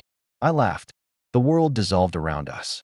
Izzy, Liam, thank you for not giving up on me. Thank you for not giving up on us. I never will. Promise? Promise. He kissed me, and the band played on. 6 months later, I received a package. No return address. No note. Inside was a single photograph. A picture of Marcus. Young, healthy, smiling. On the back, in handwriting I didn't recognize. He wasn't always a monster. Remember that. I stared at the photo for a long time. Then I put it in a drawer, next to the note he'd left me. Not to dwell on the past, but to remind myself that even monsters were once human, and that I had survived. 1 year after the wedding, I gave birth to twin girls, Eleanor Grace and Charlotte Diane. Yes, I named one after Diane. Not the woman who betrayed me. The woman I thought she was. The woman I hoped existed somewhere inside her. Liam cried when he held them for the first time. You're a father now. I said, I'm a father now. Scary? Terrifying. Good. Means it's real. He laughed, kissed my forehead. I love you. Izzy Hart. I love you too. Liam Hart. Liam Hart Brooks. We agreed. Right. Sorry. Liam Hart Brooks. Apology accepted. He looked down at our daughters, sleeping peacefully in his arms. Look what we made. Beautiful, aren't they? Perfect. Just like their father. He grinned. Flattery will get you everywhere. I'm counting on it. 2 years after the wedding, I started a new company, a nonprofit, supporting women entrepreneurs from disadvantaged backgrounds. Eleanor was my first donor. She wrote a check for $10 million without blinking. Pay it forward. Izzy, that's all I ask. I named the organization the Brooks Hart Foundation. We funded scholarships, mentorship programs, business incubators. Within 5 years, we had helped over 1,000 women start their own businesses. Liam ran the day-to-day operations. I focused on fundraising and strategy. We were a team, in every sense of the word. 5 years after the wedding, we bought a house in Sonoma, a vineyard, rolling hills, endless sunsets. We spent weekends there with the girls, drinking wine, watching the stars, building a life far from the chaos of the city. Marcus's ghost finally faded. Diane's betrayal became a distant memory. The lawsuits, the scandals, the pain, all of it receded into the past. We had built something unshakable, something worth fighting for, something that would last. 10 years after the wedding, I sat on the porch of our Sonoma house, watching the sunset. Liam joined me, handed me a glass of wine. Thinking? Remembering? Good memories? Mostly. He sat beside me, took my hand. Any regrets? None. Not even the 3 years we wasted? We didn't waste them. We learned from them. Philosophical. You've rubbed off on me. He laughed. I love you. Izzy. I love you too. Liam. Forever? Forever. We sat in comfortable silence, watching the sun dip below the horizon. Our daughter's laughter echoed from inside the house. The dogs barked in the distance. Life was good. Life was perfect. Life was ours. The wedding photos were still hanging on our walls when the second shoe dropped. I was in the nursery, rocking Charlotte to sleep, when my phone buzzed. A text from an unknown number. Congratulations on the wedding. Hope you enjoyed it while it lasted. I stared at the screen. My blood ran cold. Another buzz. You think Diane was the only traitor? Think again. Another. Meet me tomorrow. 10 a.m. The coffee shop on 3rd and Market. Come alone. Tell no one. I didn't sleep that night. Liam noticed. He always noticed. What's wrong? Nothing. You're lying. I'm protecting you. From what? I handed him my phone. Showed him the messages. His face darkened. You're not going. I have to. No. Izzy. This is how people get hurt. Liam. This is how Marcus operated. Anonymous messages. Secret meetings. Traps. I know. But I need to know who else betrayed us. We can hire someone. A pie. Security. And give them time to cover their tracks? No. This person wants to meet me. That means they want something. Information. Money. Closure. I need to find out what. He grabbed my hands. Promise me you'll be careful. I promise. Promise me you'll call me the second something feels wrong. I promise. Promise me. I kissed him. Cut him off. I promise. Now let me go before I change my mind. The coffee shop was nondescript. Exactly the kind of place you'd pick if you didn't want to be noticed. Fluorescent lighting. Cracked linoleum floors. The smell of burnt espresso. I arrived at 9:55. Ordered a black coffee I didn't drink. Sat in a booth facing the door. At 10:02, a woman walked in. She was in her late 50s. Expensive but understated clothes. Gray hair pulled back in a neat bun. Eyes that had seen too much. I recognized her immediately. Margaret Webb, Marcus's mother. She sat down across from me. No greeting. No pleasantries. You came. You said to come alone. I did. Then why are you here? She reached into her purse. Pulled out a thick manila envelope. Slid it across the table. Open it. I hesitated. Open it. Miss Hart. I'm not here to hurt you. I opened the envelope. Inside were photographs. Dozens of them. Surveillance photos. Taken over the course of several months. Photos of me. Photos of Liam. Photos of Eleanor. Photos of my office. Photos of my home. My stomach turned. You've been watching me. Not me. Marcus. These were found among his belongings after his death. Why are you showing me this? Because I want you to understand who my son really was. Her voice was steady. Emotionless. You think you knew him. You think he was a villain who targeted you out of jealousy. But it was deeper than that. How deep? She pulled out another photograph. This one was older. Faded. Showing a young man and woman. Smiling. Happy. Do you know who that is? I studied the faces. The man looked familiar. The woman. Is that my mother? Yes. My heart stopped. Your mother and my son were engaged. 30 years ago. The room spun. That's impossible. It's true. They met in college. Fell in love. Planned to marry. What happened? Your grandmother disapproved. Thought Marcus wasn't good enough. She threatened to disown your mother if she went through with the wedding. My mother chose her family over Marcus? She chose you. She was pregnant with your older brother at the time. She didn't want to raise a child in poverty. I don't have an older brother. You do. He was stillborn. 7 months into the pregnancy. I couldn't breathe. Your mother never told you any of this? No. Because she buried it. Like she buried the stillbirth. Like she buried Marcus. She erased him from her history. Why are you telling me this? Because Marcus never forgave her. And when he discovered you were her daughter, he transferred that hatred onto you. He targeted me because of my mother? He targeted you because you had everything she took from him. Success. Wealth. Love. He wanted to destroy you the way he felt your mother destroyed him. I stared at the photographs. At the young, happy couple. At my mother. Before she was my mother. At Marcus. Before he became a monster. Does my mother know? She knows Marcus is dead. She doesn't know about his obsession with you. Should I tell her? That's your choice. I've given you the truth. What you do with it is up to you. She stood up. One more thing. Ms. Hart. I looked up. Marcus wasn't working alone. Not just Diane. Someone else. Someone closer to you. Who? I don't know. But I know there's a leak. Someone who's been feeding information to someone else. Someone who's still active. How do you know? Because the surveillance continued after Marcus died. These photos were taken after his death. She placed another envelope on the table. The dates are stamped on the back. Compare them to the dates of Marcus's death. You'll see. She walked out. I sat there, surrounded by photographs, drowning in secrets. I didn't go home. I went to my mother's house. She lived in a quiet suburb outside San Francisco. A modest house with a garden she tended obsessively. The kind of house that screamed normal while hiding decades of secrets. She opened the door, smiled. Izzy, what a surprise. Did you know Marcus Webb? Her face went pale. Can we talk inside? We sat in her kitchen. She made tea. Her hands were shaking. How did you find out? His mother told me. Margaret contacted you? She showed me photographs. Told me about the engagement. The stillbirth. Everything. My mother stared at her teacup. Silent. Is it true? Yes. All of it. Yes. Why didn't you tell me? Because I was ashamed. Her voice cracked. I was young. I was in love. I made choices I'm not proud of. You chose Dad over Marcus. I chose stability over passion. I chose a future over a gamble. And Marcus never forgave you. He blamed me for his failures, for his bitterness, for everything wrong in his life. He targeted me because of you. She looked up, tears streaming down her face. I know. You know? I've known for years. I hired a private investigator after you told me you worked at his company.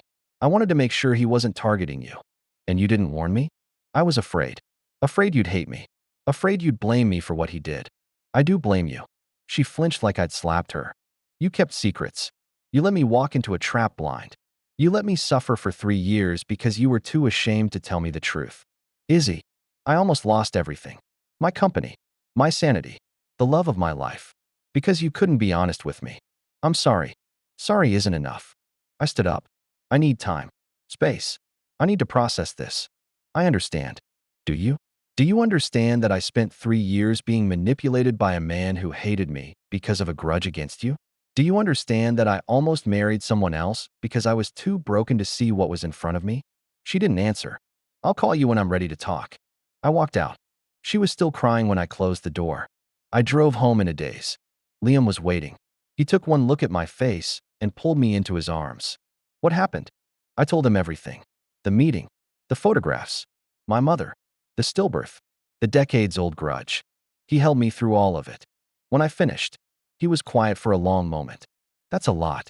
Understatement of the century. How are you feeling? Numb, betrayed, angry, confused. All valid. I don't know what to do with this information. You don't have to do anything with it right now. You just have to sit with it. I feel like my entire life has been a lie. Parts of it. Not all of it. Feels like all of it. He cupped my face. Made me look at him. Look at me. I looked. I love you. That's real. We built something real. Marcus is dead. Diane is in prison. Your mother's secrets don't change what we have. They don't. No. They explain the past. They don't define the future. I leaned into him. Let myself be held. What do I do about my mother? That's up to you. You can forgive her. Or you can take time. Or you can never speak to her again. Whatever you choose. I'll support you. What if I don't know what I want? Then we figure it out together. I cried.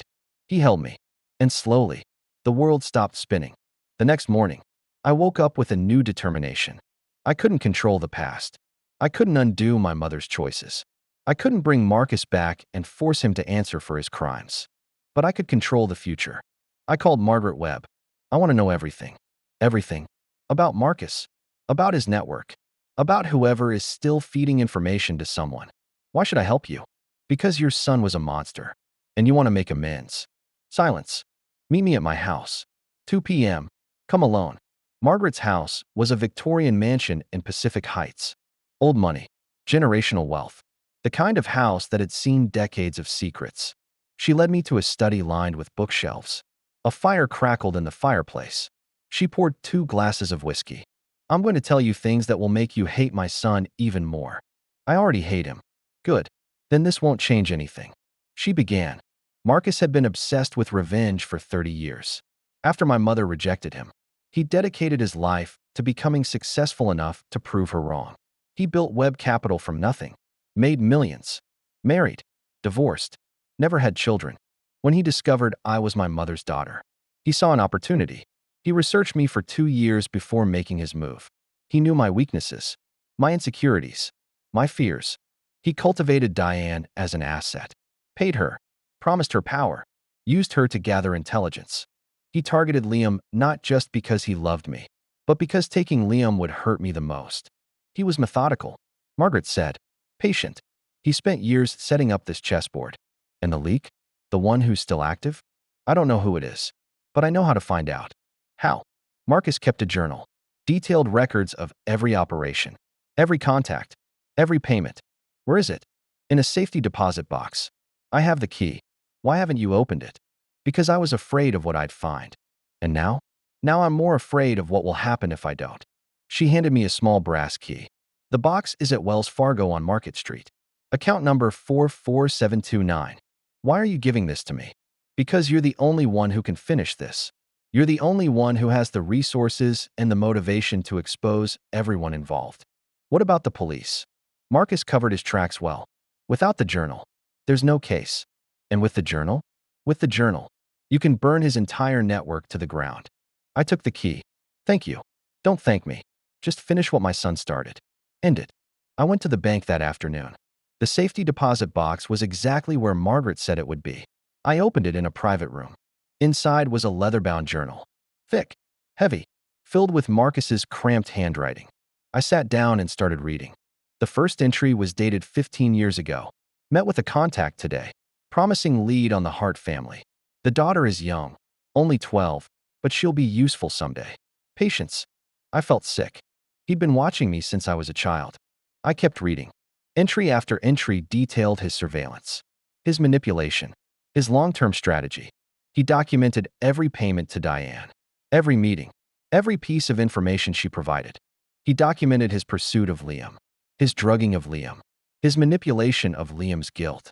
He documented his cancer diagnosis, his decision to accelerate his timeline, his plan to destroy me before he died.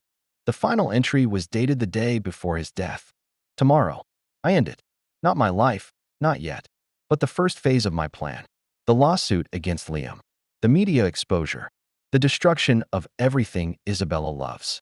If this doesn't kill her, nothing will.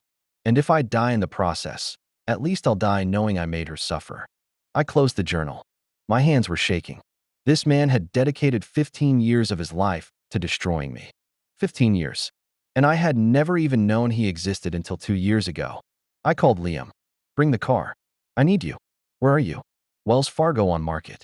I have the journal. I'm on my way. He arrived in 15 minutes. I climbed into the passenger seat, handed him the journal. He read the first few pages. His face went pale. He's been watching you since you were 12. Yes. That's sociopathic. Yes. He spent 15 years planning this. Yes. Izzy. I know. We sat in silence. Then Liam said, we need to go to the police. Not yet. What? There are names in this journal. People who helped him. People who are still out there.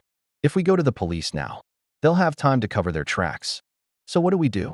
We use the journal to find them, expose them, destroy them. That's vigilante justice. That's survival.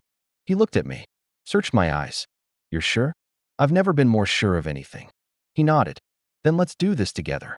We spent the next week decoding the journal. Marcus had been meticulous. Every contact had a code name. Every payment had a reference number. Every operation had a timeline. It was like decrypting a spy novel. Eleanor joined us on the third day. She brought her legal team, her forensic accountants, her private investigators. By the fifth day, we had a list of 12 names. 12 people who had helped Marcus target me. Some were minor players, low-level employees who passed along information for cash. Others were more significant. Executives at rival companies, journalists who published hit pieces, lawyers who filed frivolous lawsuits. And at the top of the list, there was one name that made my blood run cold. Victor Crane. The same Victor Crane who had written Liam from prison. The same Victor Crane who claimed to be dying and seeking redemption. He wasn't seeking redemption. He was covering his tracks, feeding us misinformation, trying to divert suspicion from himself. He was the leak. He was still active, even from prison. I visited Victor Crane in prison the following week. He was housed in a medium-security facility outside Sacramento. Pale, thin, clearly ill. He smiled when he saw me. Isabella Hart. I was wondering when you'd show up. You wrote Liam a letter. Claimed you wanted to clear your conscience. I did. You lied. I omitted some details. You're the leak. You've been feeding information to Marcus's network from prison. He didn't deny it. Why? Because Marcus promised me a cut of the profits from the takeover. $50 million. Enough to set my family up for generations. He's dead. I know. But the money is still out there. Hidden. Waiting for someone to claim it. And you think I'm going to help you claim it? I think you're going to help me find it. Or I'll release everything I know about your mother's affair with Marcus. My blood ran cold. Your mother's secret isn't safe. Isabella, I have documents. Photographs. Proof that she abandoned Marcus when he needed her most. That was 30 years ago. It doesn't matter. The scandal would destroy her reputation. Destroy your family. What do you want? Immunity. Early release. And a finder's fee for the money. Or I destroy your mother. I stared at him. This man was dying. Literally dying. And he was still trying to manipulate me. Here's my counteroffer. He raised an eyebrow. You give me the location of the money. You give me the names of everyone still in Marcus's network. And I'll make sure your family gets a portion of the funds. And if I refuse, then you die in prison. Alone. Forgotten. Your family gets nothing. You can't threaten me. I'm not threatening you. I'm offering you a choice. Redemption or oblivion. He was quiet for a long moment. Then he laughed. You're just like him. You know. Like who? Marcus. Cold. Calculating. Ruthless. I'm nothing like Marcus. You're exactly like him. That's why you'll win. He leaned forward. The money is in a Swiss account. Number 77294 AG. The password is Nemesis. And the names? I'll give them to you after I'm released. You'll give them to me now, or the deal is off. He studied me, weighing his options. Fine. He recited a list of 8 names. 8 people still operating in Marcus's network. 8 people who had been quietly undermining me for years. I memorized every one. I walked out of that prison with a list of enemies and a burning desire for justice. Liam was waiting in the parking lot. How'd it go? I got what I needed. At what cost? I promised his family a cut of the money. That's generous. It's strategic. If his family benefits, they'll keep him quiet. And if they don't, then I'll deal with that when it comes. He pulled me close. You're terrifying. You know that. I know. And I love you for it. I know that too. He kissed me. And together, we drove home to plan our next move. The next 6 months were a war. We systematically dismantled Marcus's network. One by one, we exposed the people who had helped him. The journalists lost their jobs. The executives faced investigations. The lawyers were disbarred.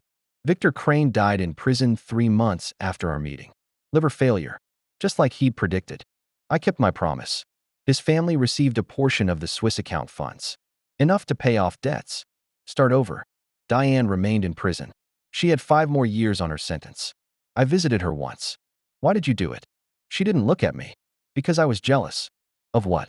Of everything. Your success. Your confidence. Your happiness. I would have given you anything. All you had to do was ask. I know. That's what makes it worse. I left her there. I didn't visit again. My mother and I didn't speak for 6 months. I needed time. Space. Distance from the lies. She respected my boundaries. Sent cards on holidays. Left voicemails I didn't return. Eventually, I called her. Hi, Mom. Izzy. Her voice cracked. I'm so glad you called. I'm not ready to forgive you. I know. But I'm ready to start trying. That's all I can ask. We talked for an hour. Awkward. Painful. Necessary. It was the first step toward healing. It wouldn't be the last. 1 year after I opened Marcus's journal, I stood on the balcony of our Sonoma house, watching the sunset. Liam joined me, handed me a glass of wine. Thinking? Remembering? Good memories? Mostly. It's been a year since we found the journal. I know. A lot has changed. Everything has changed. He wrapped his arm around me. Are you happy? I thought about it. Really thought. I'm at peace. That's better than happy. Peace is underrated. It's everything. We stood in comfortable silence. The ghosts of the past had finally faded. Marcus was gone. Diane was in prison. The network was dismantled. My mother and I were rebuilding our relationship. Liam and I were stronger than ever. And the future stretched before us. Bright and uncertain and full of possibility. Liam? Yeah? Thank you. For what? For not giving up on me. For staying when it would have been easier to leave. For loving me through the darkness. He turned to face me, cupped my face in his hands. Izzy, I would walk through fire for you. I would fight 1,000 battles. I would spend 1,000 lifetimes finding you. That's very poetic. I've been practicing. Keep practicing. I like it. He kissed me. The sun dipped below the horizon. And for the first time in years, I felt truly, completely, utterly free. 2 years after Marcus's journal, I thought the nightmare was over. I was wrong. It started with a letter. No return address. Postmarked from a small town in Nevada. Handwritten in elegant cursive. Dear Miss Hart, you don't know me, but I know you. I know everything about you. Your company, your husband, your children, your mother's secrets, your father's indiscretions, the blood on your hands.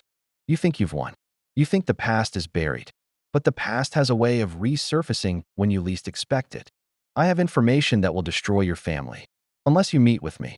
Alone. No lawyers. No husband. No security. The Mojave Desert. Abandoned gas station on Route 66. Mile marker 47. 3 days from now. Sunset. Come alone. Or I release everything. A friend. I read the letter 3 times. My hands were shaking. Liam was in the city. The twins were with Eleanor. I was alone in the Sonoma house. I called the only person I trusted with secrets. Eleanor?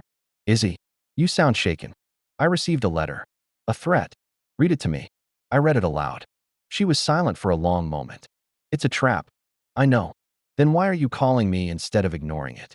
Because the letter mentions things only someone close to Marcus would know. My mother's secrets. My father's indiscretions. The blood on my hands. What blood? I don't know. That's what scares me. You're not going to meet this person alone. I have to. No.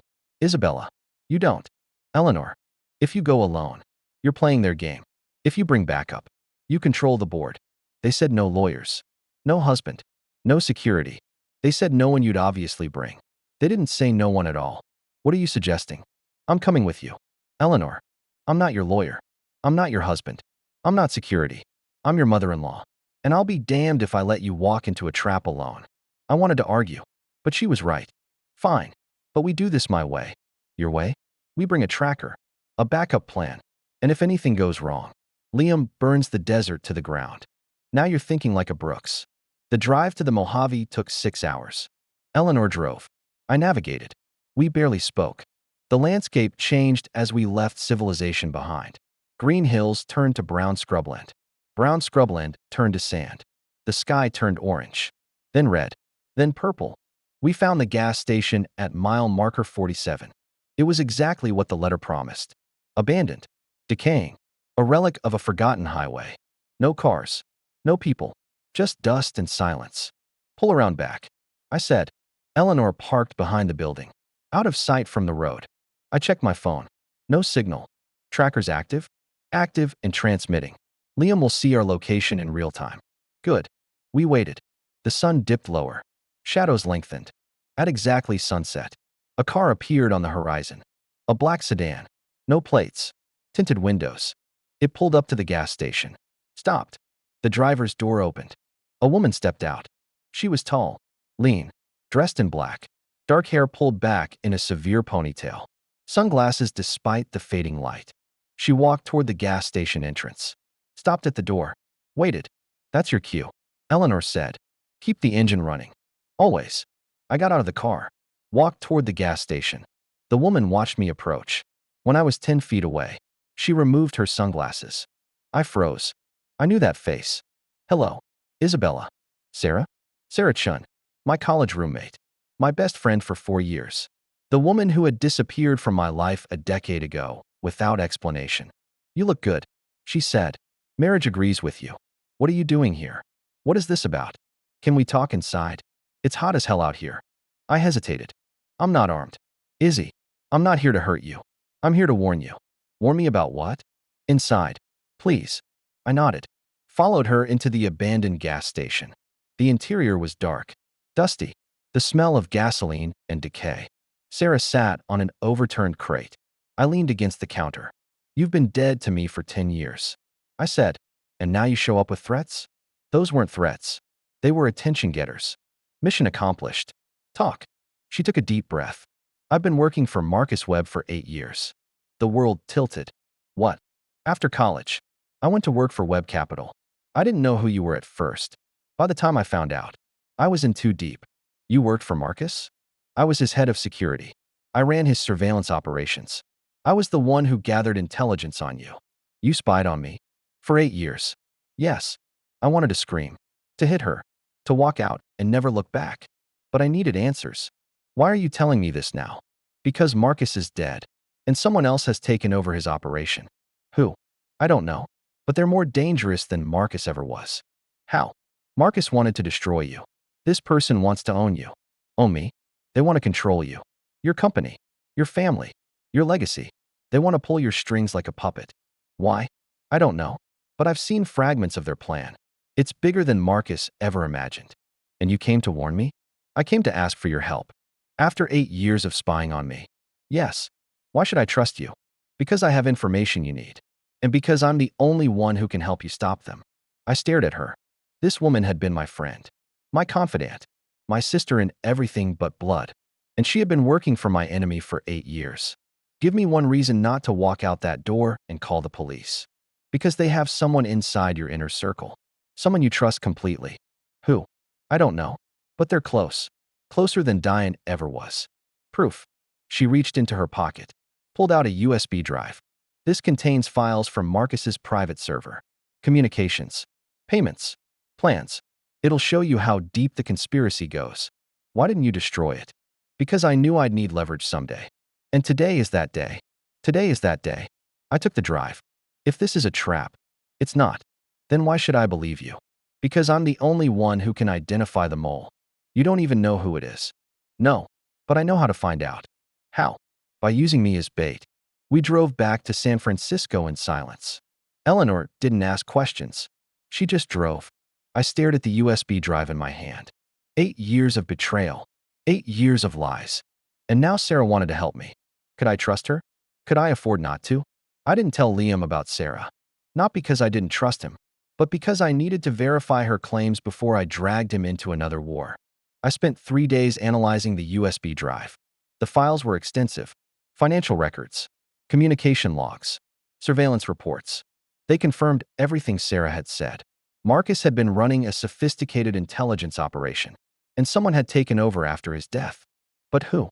The files didn't name the successor. They only referenced them as the benefactor. I needed more information. I called Sarah. I need to meet again. Same place. Tomorrow. Noon. I can't drive 6 hours again. Then pick somewhere else. Somewhere private. My office. Midnight. Come through the parking garage. See you then. Sarah showed up at exactly midnight. I was alone in my office. Lights dimmed. Coffee brewing. She looked different than she had in the desert. Softer. More vulnerable. Like the weight of 8 years of secrets was crushing her. Thank you for coming. Thank you for giving me a chance. I haven't given you anything yet. Sit. She sat. I poured 2 cups of coffee. Handed her one. The files check out. I know. Marcus was running a massive operation. I know. But the successor isn't named. I know. Why? Because Marcus never met them face to face. All communication was through encrypted channels. Dead drops. Burner phones. So you don't know who took over? No. But I know how to find out. How? The benefactor is planning a meeting. 3 weeks from now. A gathering of everyone who worked for Marcus. Where? A private island in the Bahamas. Owned by a shell corporation. Invitation only. How do you know this? Because I was invited. You're still part of the network? I've been playing along. Pretending loyalty. Gathering intelligence. And they trust you? They trust my skills. They don't trust me personally. That's why I'm not invited to the main event. Then how do we get in? We don't. But I can plant a bug. Record the meeting. Identify the benefactor. That's insane. If they catch you, then I'm dead. But at least you'll have the information. Sarah, I owe you this. Izzy, 8 years of betrayal. This is my redemption. I stared at her. This woman had destroyed my trust, violated my privacy, helped a madman try to ruin my life. And now she was offering to risk her life to make it right. Why should I trust you? Because I have nothing left to lose. And because I want to be the person you thought I was. The next 3 weeks were agony. I didn't tell Liam about Sarah's plan. I didn't tell Eleanor. I carried the weight alone. Sarah checked in daily. Encrypted messages. Code words. Dead drops. She flew to the Bahamas under a false identity. Infiltrated the island. Planted the bugs. The meeting was scheduled for a Saturday night. I sat in my home office, staring at a blank screen. waiting for the feed to go live. At 9 p.m., it did. Audio crackled to life. Voices, accents, the clink of glasses. I recognized some of the voices. Former associates of Marcus, business rivals, political operatives. Then a new voice spoke. Calm, measured, familiar. Thank you all for coming. My blood ran cold. I knew that voice. Tonight, we discussed the future of our organization, the future of our mission, the future of Isabella Hart. The voice was unmistakable. It was my father. I sat in shock for the entire recording. My father, Richard Hart, the man who had raised me, protected me, loved me. He was the benefactor. He had been working with Marcus from the beginning. He had orchestrated everything. The surveillance, the manipulation, the attacks on my company. All of it. And he had been playing the long game for decades. Why? I whispered to the recording. As if hearing me, my father's voice answered. Isabella has become too powerful, too independent. She forgot who made her. She forgot who controls the strings. I built this empire for her, and she rejected it. She rejected me. She chose that assistant over her own blood. Now she needs to be reminded of her place. I stopped the recording, sat in darkness. My father, the man who taught me to ride a bike, who wiped my tears when I scraped my knee, who walked me down the aisle. He had been my enemy all along. I didn't sleep that night. I sat in my office, staring at the wall, processing. At 6 a.m., I called Liam. Come to the office. Alone. Don't tell anyone. What's wrong? Everything. He arrived within the hour. I played him the recording. He listened in silence. When it ended, he looked at me with a mixture of horror and rage. Your father? My father. He's been working with Marcus from the beginning? Decades. He's been planning this for decades. Why? Because he wanted to control me. Because I rejected his vision for my life. Because I chose to build something on my own instead of inheriting his empire. What do? I confront him. Alone. With you. And with evidence. He'll deny it. I have the recording. I have the files from Sarah. I have everything. Izzy, I need to do this. Liam, I need to look him in the eye and ask him why. He grabbed my hands. Then we do it together. I called my father that afternoon.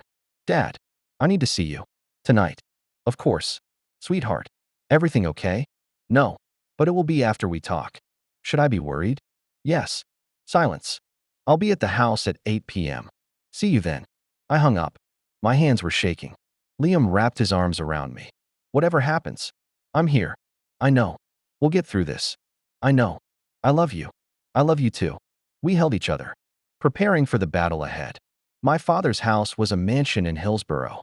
I'd grown up there, played in its halls, slept in its rooms, felt safe within its walls. Now it felt like enemy territory. Liam parked the car. We walked to the front door together. My father opened it, smiling, welcoming. Izzy, Liam, come in. We followed him to his study, the same study where he'd taught me to read financial statements, where he'd lectured me about responsibility, where he'd told me he was proud of me. Now it felt like a tomb. Drink? No. Sit. We sat. He poured himself a scotch, took a long sip. So, what's this about? I pulled out my phone, pressed play. His voice filled the room. Isabella has become too powerful, too independent. She forgot who made her. She forgot who controls the strings. His face went pale. Where did you get that? That doesn't matter. What matters is that I know. Know what? Everything. Marcus. The surveillance. The manipulation. Diane. The benefactor. All of it. He stared at me. You've been planning this for decades. I continued. Since I was a child. You've been pulling strings. Manipulating events. Controlling my life. Izzy.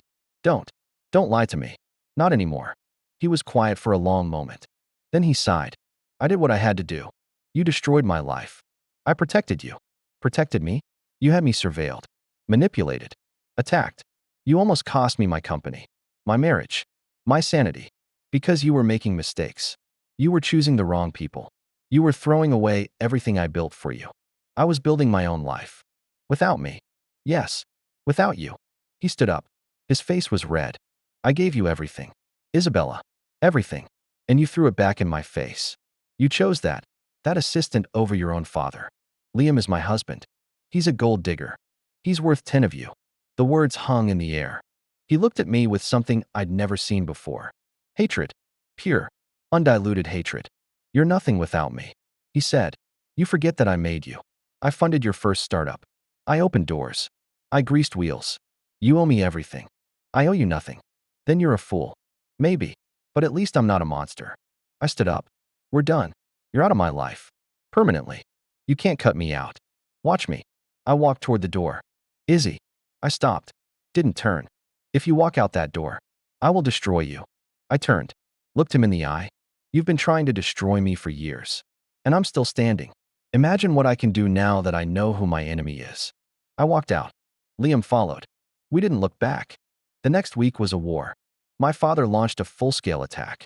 He used his influence to freeze my assets, pressure my partners, plant negative stories in the press. But I was ready. I had the recording. I had Sarah's files. I had Eleanor's army of lawyers. I fought back. I exposed his involvement with Marcus, released evidence of his manipulation, turned public opinion against him. Within a month, his empire crumbled. He was investigated by federal authorities. His business partners abandoned him. His reputation was destroyed. He called me, begging, Izzy, please. I'm sorry. I made mistakes. You tried to destroy me. I was trying to protect you. You were trying to control me. Izzy, goodbye. Father. I hung up. I never spoke to him again. 6 months later, I visited Sarah in prison. She had been caught after the Bahamas operation, arrested for espionage, sentenced to 3 years. I pulled strings, got her a reduced sentence, better conditions. Why are you helping me? She asked. Because you helped me. I betrayed you for 8 years. You redeemed yourself. Does that erase what I did? No, but it gives you a chance to rebuild. She cried. I didn't. But I felt something I hadn't felt in a long time. Hope. 1 year after the confrontation with my father, I stood on the balcony of our Sonoma house. Liam joined me, handed me a glass of wine. Thinking? Remembering? Good memories? Mostly. It's been a year since you cut ties with your father. I know. Any regrets? None. Not even the good times. The good times were built on lies. I don't miss them. He wrapped his arm around me. What do you miss? Peace. Simplicity. Not looking over my shoulder. And now? Now I have peace. Finally. Good. We stood in comfortable silence. The ghosts of the past had finally faded. Marcus was dead. Diane was in prison. My father was destroyed. Sarah was rebuilding her life. Liam and I were stronger than ever. And the future stretched before us. Bright and uncertain and full of possibility. Liam? Yeah? Thank you. For what? For being my anchor. My constant. My home. He turned to face me, cupped my face in his hands. Izzy, you are my home. You always have been. Since the day you hired me, I knew I'd never belong anywhere else. Even when I was cold and distant. Especially then, because I saw through it. I saw you, and you stayed. And I stayed. I kissed him. The sun dipped below the horizon.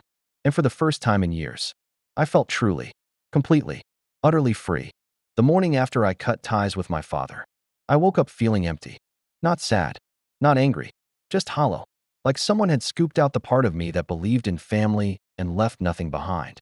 Liam was already awake, sitting on the edge of the bed, watching me. How long have you been staring at me? Couple hours. Creepy. Romantic. Tomato. Tomato. He smiled, but it didn't reach his eyes. How are you feeling? Numb. Valid. I keep waiting for the guilt to hit.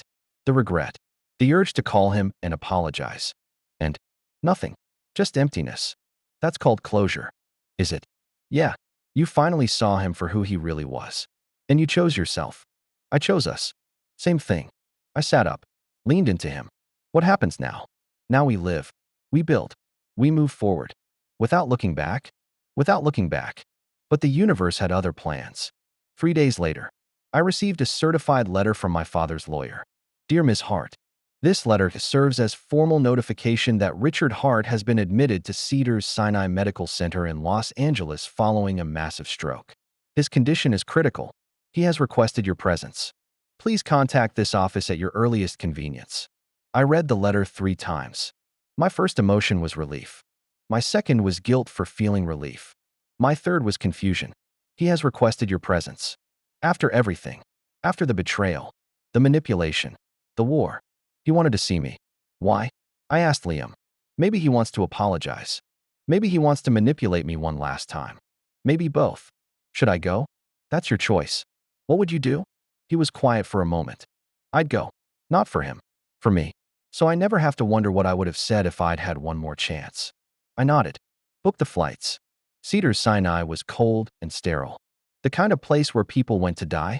My father was in the ICU, surrounded by machines, tubes running in and out of his body. He looked smaller than I remembered. Frilier, the powerful man who had controlled my life for decades, was reduced to a shell. His eyes opened when I entered. Isabella. Dad. You came. You asked. He tried to smile. The left side of his face didn't move. The stroke affected my left side. Doctors say I'll never walk again. May never talk properly. I'm sorry. Don't be. I deserve this. Nobody deserves a stroke. I deserve worse. He coughed. Winced. I did terrible things. Isabella. Unforgivable things. Yes, you did. I'm not asking for forgiveness. I'm asking for understanding. Understanding what? Why I did what I did. I pulled up a chair. Sat down. I'm listening. He took a shaky breath. I grew up poor. Dirt poor. My father was an alcoholic. My mother worked 3 jobs. I swore I'd never be like them. I swore I'd build something that mattered. So you built an empire. I built an empire. And I was so afraid of losing it that I forgot why I built it in the first place. Which was to give my family a better life. To give you everything I never had. You gave me everything except freedom. Because I was afraid. Afraid you'd fail. Afraid you'd be hurt. Afraid you'd make the same mistakes I made. So you controlled me instead of trusting me. Yes. Dad. I know. I know it was wrong. I know I pushed you away. I know I became the thing I hated most. He started crying. I'm sorry. Isabella. I'm so sorry. I wasted years trying to control you when I should have been supporting you. I pushed you into the arms of my enemy because I couldn't let go. Marcus was your enemy? Marcus was a tool. I thought I could control him. Use him to teach you a lesson. But he was smarter than I gave him credit for. He turned against me. Targeted you. And by the time I realized what was happening, it was too late. You could have stopped him. I tried. But he had too much on me. Evidence of my manipulation. Records of our dealings. He blackmailed me into silence. So you let him destroy me? I let him try. I thought you were strong enough to survive. And I was right. You gambled with my life. I gambled with everything. And I lost. He reached out. His hand trembled. Izzy, I'm dying. The doctors give me 6 months. Maybe less. I don't want to spend my last days as your enemy. You want me to forgive you? I want you to understand. Forgiveness is too much to ask. I sat there, holding my dying father's hand, feeling a lifetime of pain and anger and love and loss swirling inside me. I don't know if I can forgive you. Dad, I know, but I can try to understand. That's all I ask. I stayed for 3 days. We talked about his childhood, about his fears, about the choices that shaped him. I told him about my life, about Liam, about the twins, about the company I built without his help. He listened, asked questions, apologized repeatedly. On the 3rd day, he was strong enough to sit up. Izzy, there's something I need to tell you. What? Marcus wasn't the only one working against you. There's someone else. Someone inside your organization. I know. Sarah told me. Sarah only knows part of it. The person I'm talking about is closer. Much closer. Who? Eleanor. The world stopped. What? Eleanor Brooks. Your mother-in-law. That's impossible. She helped me. She saved my company. She helped you because it served her interests. She wanted control of Heart Technologies. She wanted access to your network. She wanted leverage over you. Leverage for what? To protect her own secrets. What secrets? Eleanor has been laundering money for decades, using shell corporations, fake charities, offshore accounts. Heart Technologies was going to be her biggest vehicle yet. You're lying. I wish I was. Show me proof. He reached into his bedside table, pulled out a folder. I've been collecting evidence for years, in case I needed leverage against her. I opened the folder. Bank records, wire transfers, shell company registrations, all traced back to Eleanor, all funneling money through companies I had unknowingly partnered with. I felt sick. Why would she do this? Because she's addicted to power. She built Brooks Capital through manipulation and fraud. She's been hiding it for decades, and she needed a legitimate front to continue her operations. And she chose me. She chose you because you were vulnerable, because you trusted her, because you were the perfect pawn. I stared at the documents. Eleanor, the woman who had helped me, supported me, protected me. She was just as corrupt as my father. You need to stop her, my father said. before she drags you down with her. How? Go to the authorities. Give them this evidence. Let them handle it. She'll deny everything. She can't deny bank records. She'll destroy me. She'll try. But you're stronger than her. You're stronger than all of us. I looked at my father. This man who had spent decades manipulating me. This man who had been my enemy. This man who was now my only ally. Why are you helping me? Because I love you. And because I want to die knowing I did one good thing. I left Los Angeles with a folder full of evidence and a heart full of dread. I didn't tell Liam. Not yet. I needed to verify the information first. I spent a week investigating, cross-referencing records, following money trails, consulting with forensic accountants. The evidence was damning. Eleanor had been laundering money for 30 years, using legitimate businesses as fronts, moving billions through complex networks of shell companies. And Hart Technologies was her latest target. She had positioned herself as my ally to gain access, to control the flow of money, to use my company as a shield. I confronted her at her estate. She was in the garden, pruning roses, looking every bit the elegant grandmother. Isabella, what a pleasant surprise. We need to talk. Of course. Come inside. I'll make tea. This isn't a social call. Eleanor. She paused, straightened. Her eyes hardened. I see. I know everything. The money laundering, the shell companies, the decades of fraud. She was silent for a long moment. Then she sighed. I was wondering when you'd find out. You used me. I used the situation. There's a difference. There's no difference. I protected you. I helped you. I gave you resources and support. Because you wanted access to my company. Partly. But also because I care about you. You have a funny way of showing it. She sat down on a garden bench, gestured for me to join her. I didn't. Isabella, I'm not going to apologize for surviving. I came from nothing. I built everything I have through grit and cunning. If I broke a few laws along the way, so be it. You broke more than a few laws. I broke many laws. And I'd do it again. Then you leave me no choice. You're going to turn me in. Yes. Even though it will destroy Liam. Destroy your marriage. Destroy your family. The words hit me like a punch. Liam doesn't know? Liam has no idea. I made sure of that. He thinks I'm a saint. If I expose you, he'll hate me. Possibly. If I don't expose you, I'm complicit. Also possibly. What do you want me to do? Eleanor looked at me. Her eyes were cold. I want you to make a choice. Protect your family. Or protect your integrity. You can't have both. I went home that night and told Liam everything. He listened in silence. His face went pale. His hands started shaking. When I finished, he was quiet for a long time. My mother is a criminal. Yes. She's been laundering money for decades. Yes. She used us. Used our marriage. Used our company. Yes. Izzy. I know. What do we do? I don't know. She's your mother. She's a monster. She's your mother. He stood up, paced the room. I can't believe this. I can't believe she hid this from me. She was protecting you. By lying to me. By keeping you innocent. I'm not innocent anymore. No, you're not. He stopped pacing. Looked at me. What do you want to do? I want to do the right thing. Even if it destroys us. Even if it destroys us. He walked over. Took my hands. Then we do it together. We went to the FBI the next morning. I handed over the evidence. Told them everything. They opened an investigation. Eleanor was arrested 3 days later. The media went wild. Headlines screamed. Brooks Capital CEO charged with money laundering. Eleanor Brooks arrested in sweeping fraud investigation. Hart Technologies CEO cooperates with feds. Liam didn't leave the house for a week. He was devastated, humiliated, heartbroken. I held him, comforted him, told him it wasn't his fault. But I knew part of him would never forgive me for exposing his mother. And part of me wondered if he was right. Eleanor's trial lasted 6 months. She was convicted on all counts, sentenced to 15 years in federal prison. At her sentencing, she looked at me. I don't blame you. Isabella, you did what you had to do. I'm sorry. Eleanor, don't be. I made my choices. Now I have to live with them. Or die with them. She smiled. A thin, bitter smile. Touché. They led her away. I didn't cry, but I felt something break inside me. Liam visited her in prison once. I didn't ask what they talked about. He came home that night and held me for hours without speaking. When he finally spoke, his voice was hoarse. She said she's proud of me. For what? For choosing you. I cried. He cried. We held each other through the night. My father died 3 months later. I was at his bedside.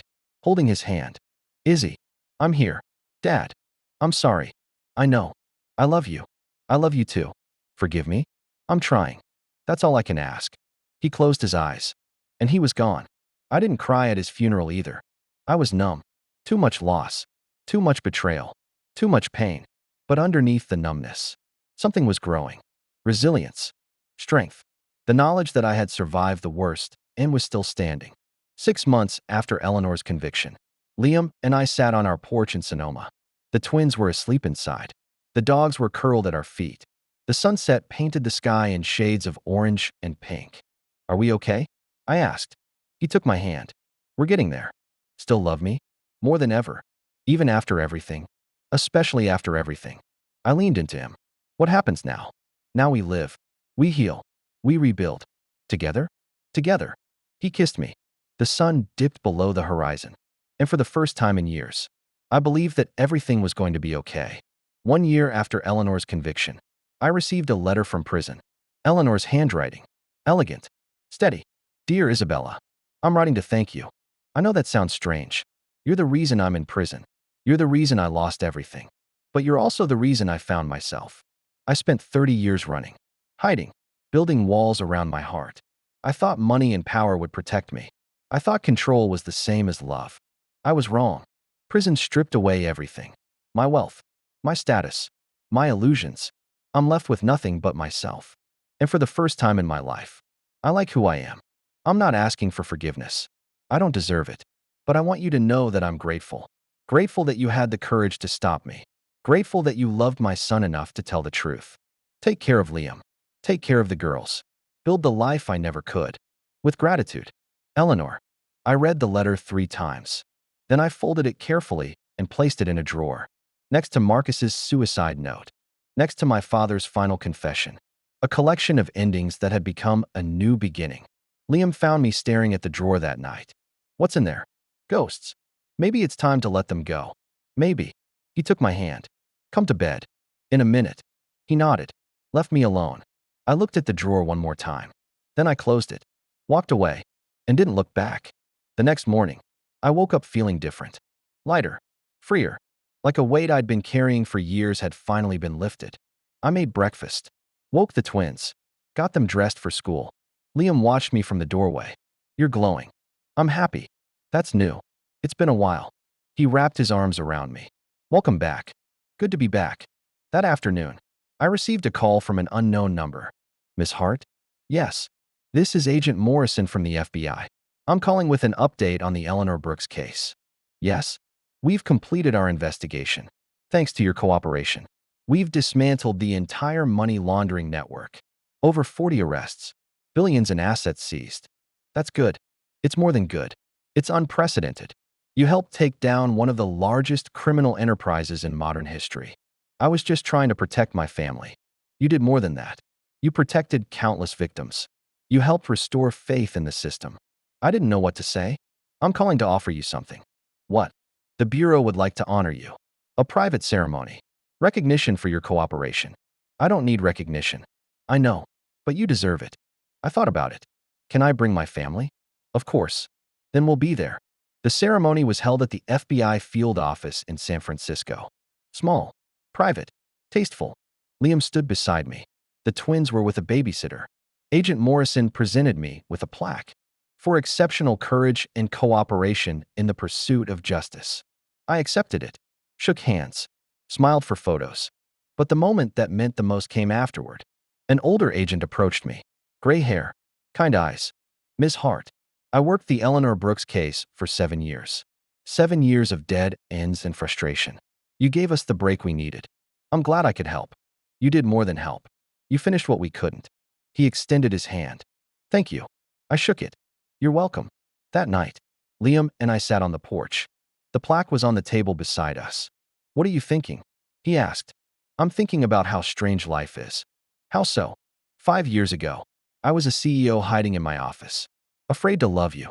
Now I'm a wife, a mother, a whistleblower.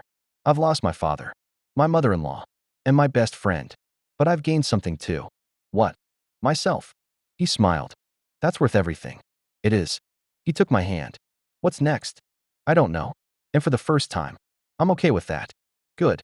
Because I have a surprise. What kind of surprise? He reached into his pocket, pulled out a brochure. A vineyard. In Tuscany. For sale. Liam, I know it's crazy, but we've been through hell. We deserve a little heaven. You want to move to Italy? I want to build a life with you. Anywhere. Everywhere. As long as you're there. I looked at the brochure. Rolling hills. Ancient vines. A stone farmhouse. A dream. Let's do it. Really? Really. He kissed me.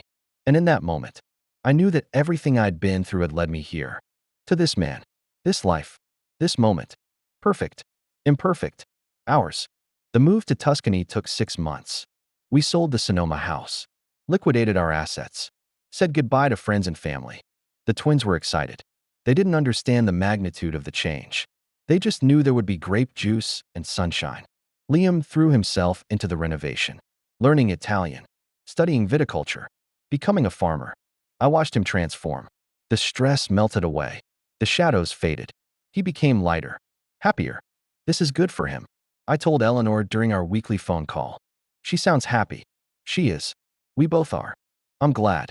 Isabella, you deserve happiness. So do you. I'm working on it. Good. The first harvest was a disaster. The grapes were sour. The weather was wrong. The equipment broke. We lost almost the entire crop. Liam was devastated. I'm a failure. You're a beginner. I don't know what I'm doing. Neither do I. That's the point. What point? Learning. Growing. Trying. He looked at me. You're not upset? I'm disappointed. But not upset. We'll try again next year. What if we fail again? Then we'll try again the year after that. And if we fail forever? Then we'll have spent forever trying. Together. That's not failure. That's living. He pulled me into his arms. I love you. I love you too. Thank you for not giving up on me. Never. The second harvest was better. Not great, but better. We produced a small batch of wine.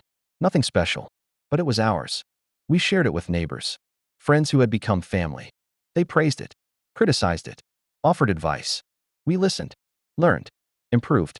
By the third year, our wine was winning awards. Small competitions, local recognition. But it was a start.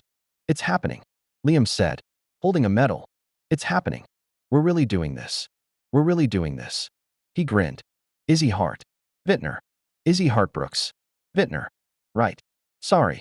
Apology accepted. The twins grew up among the vines.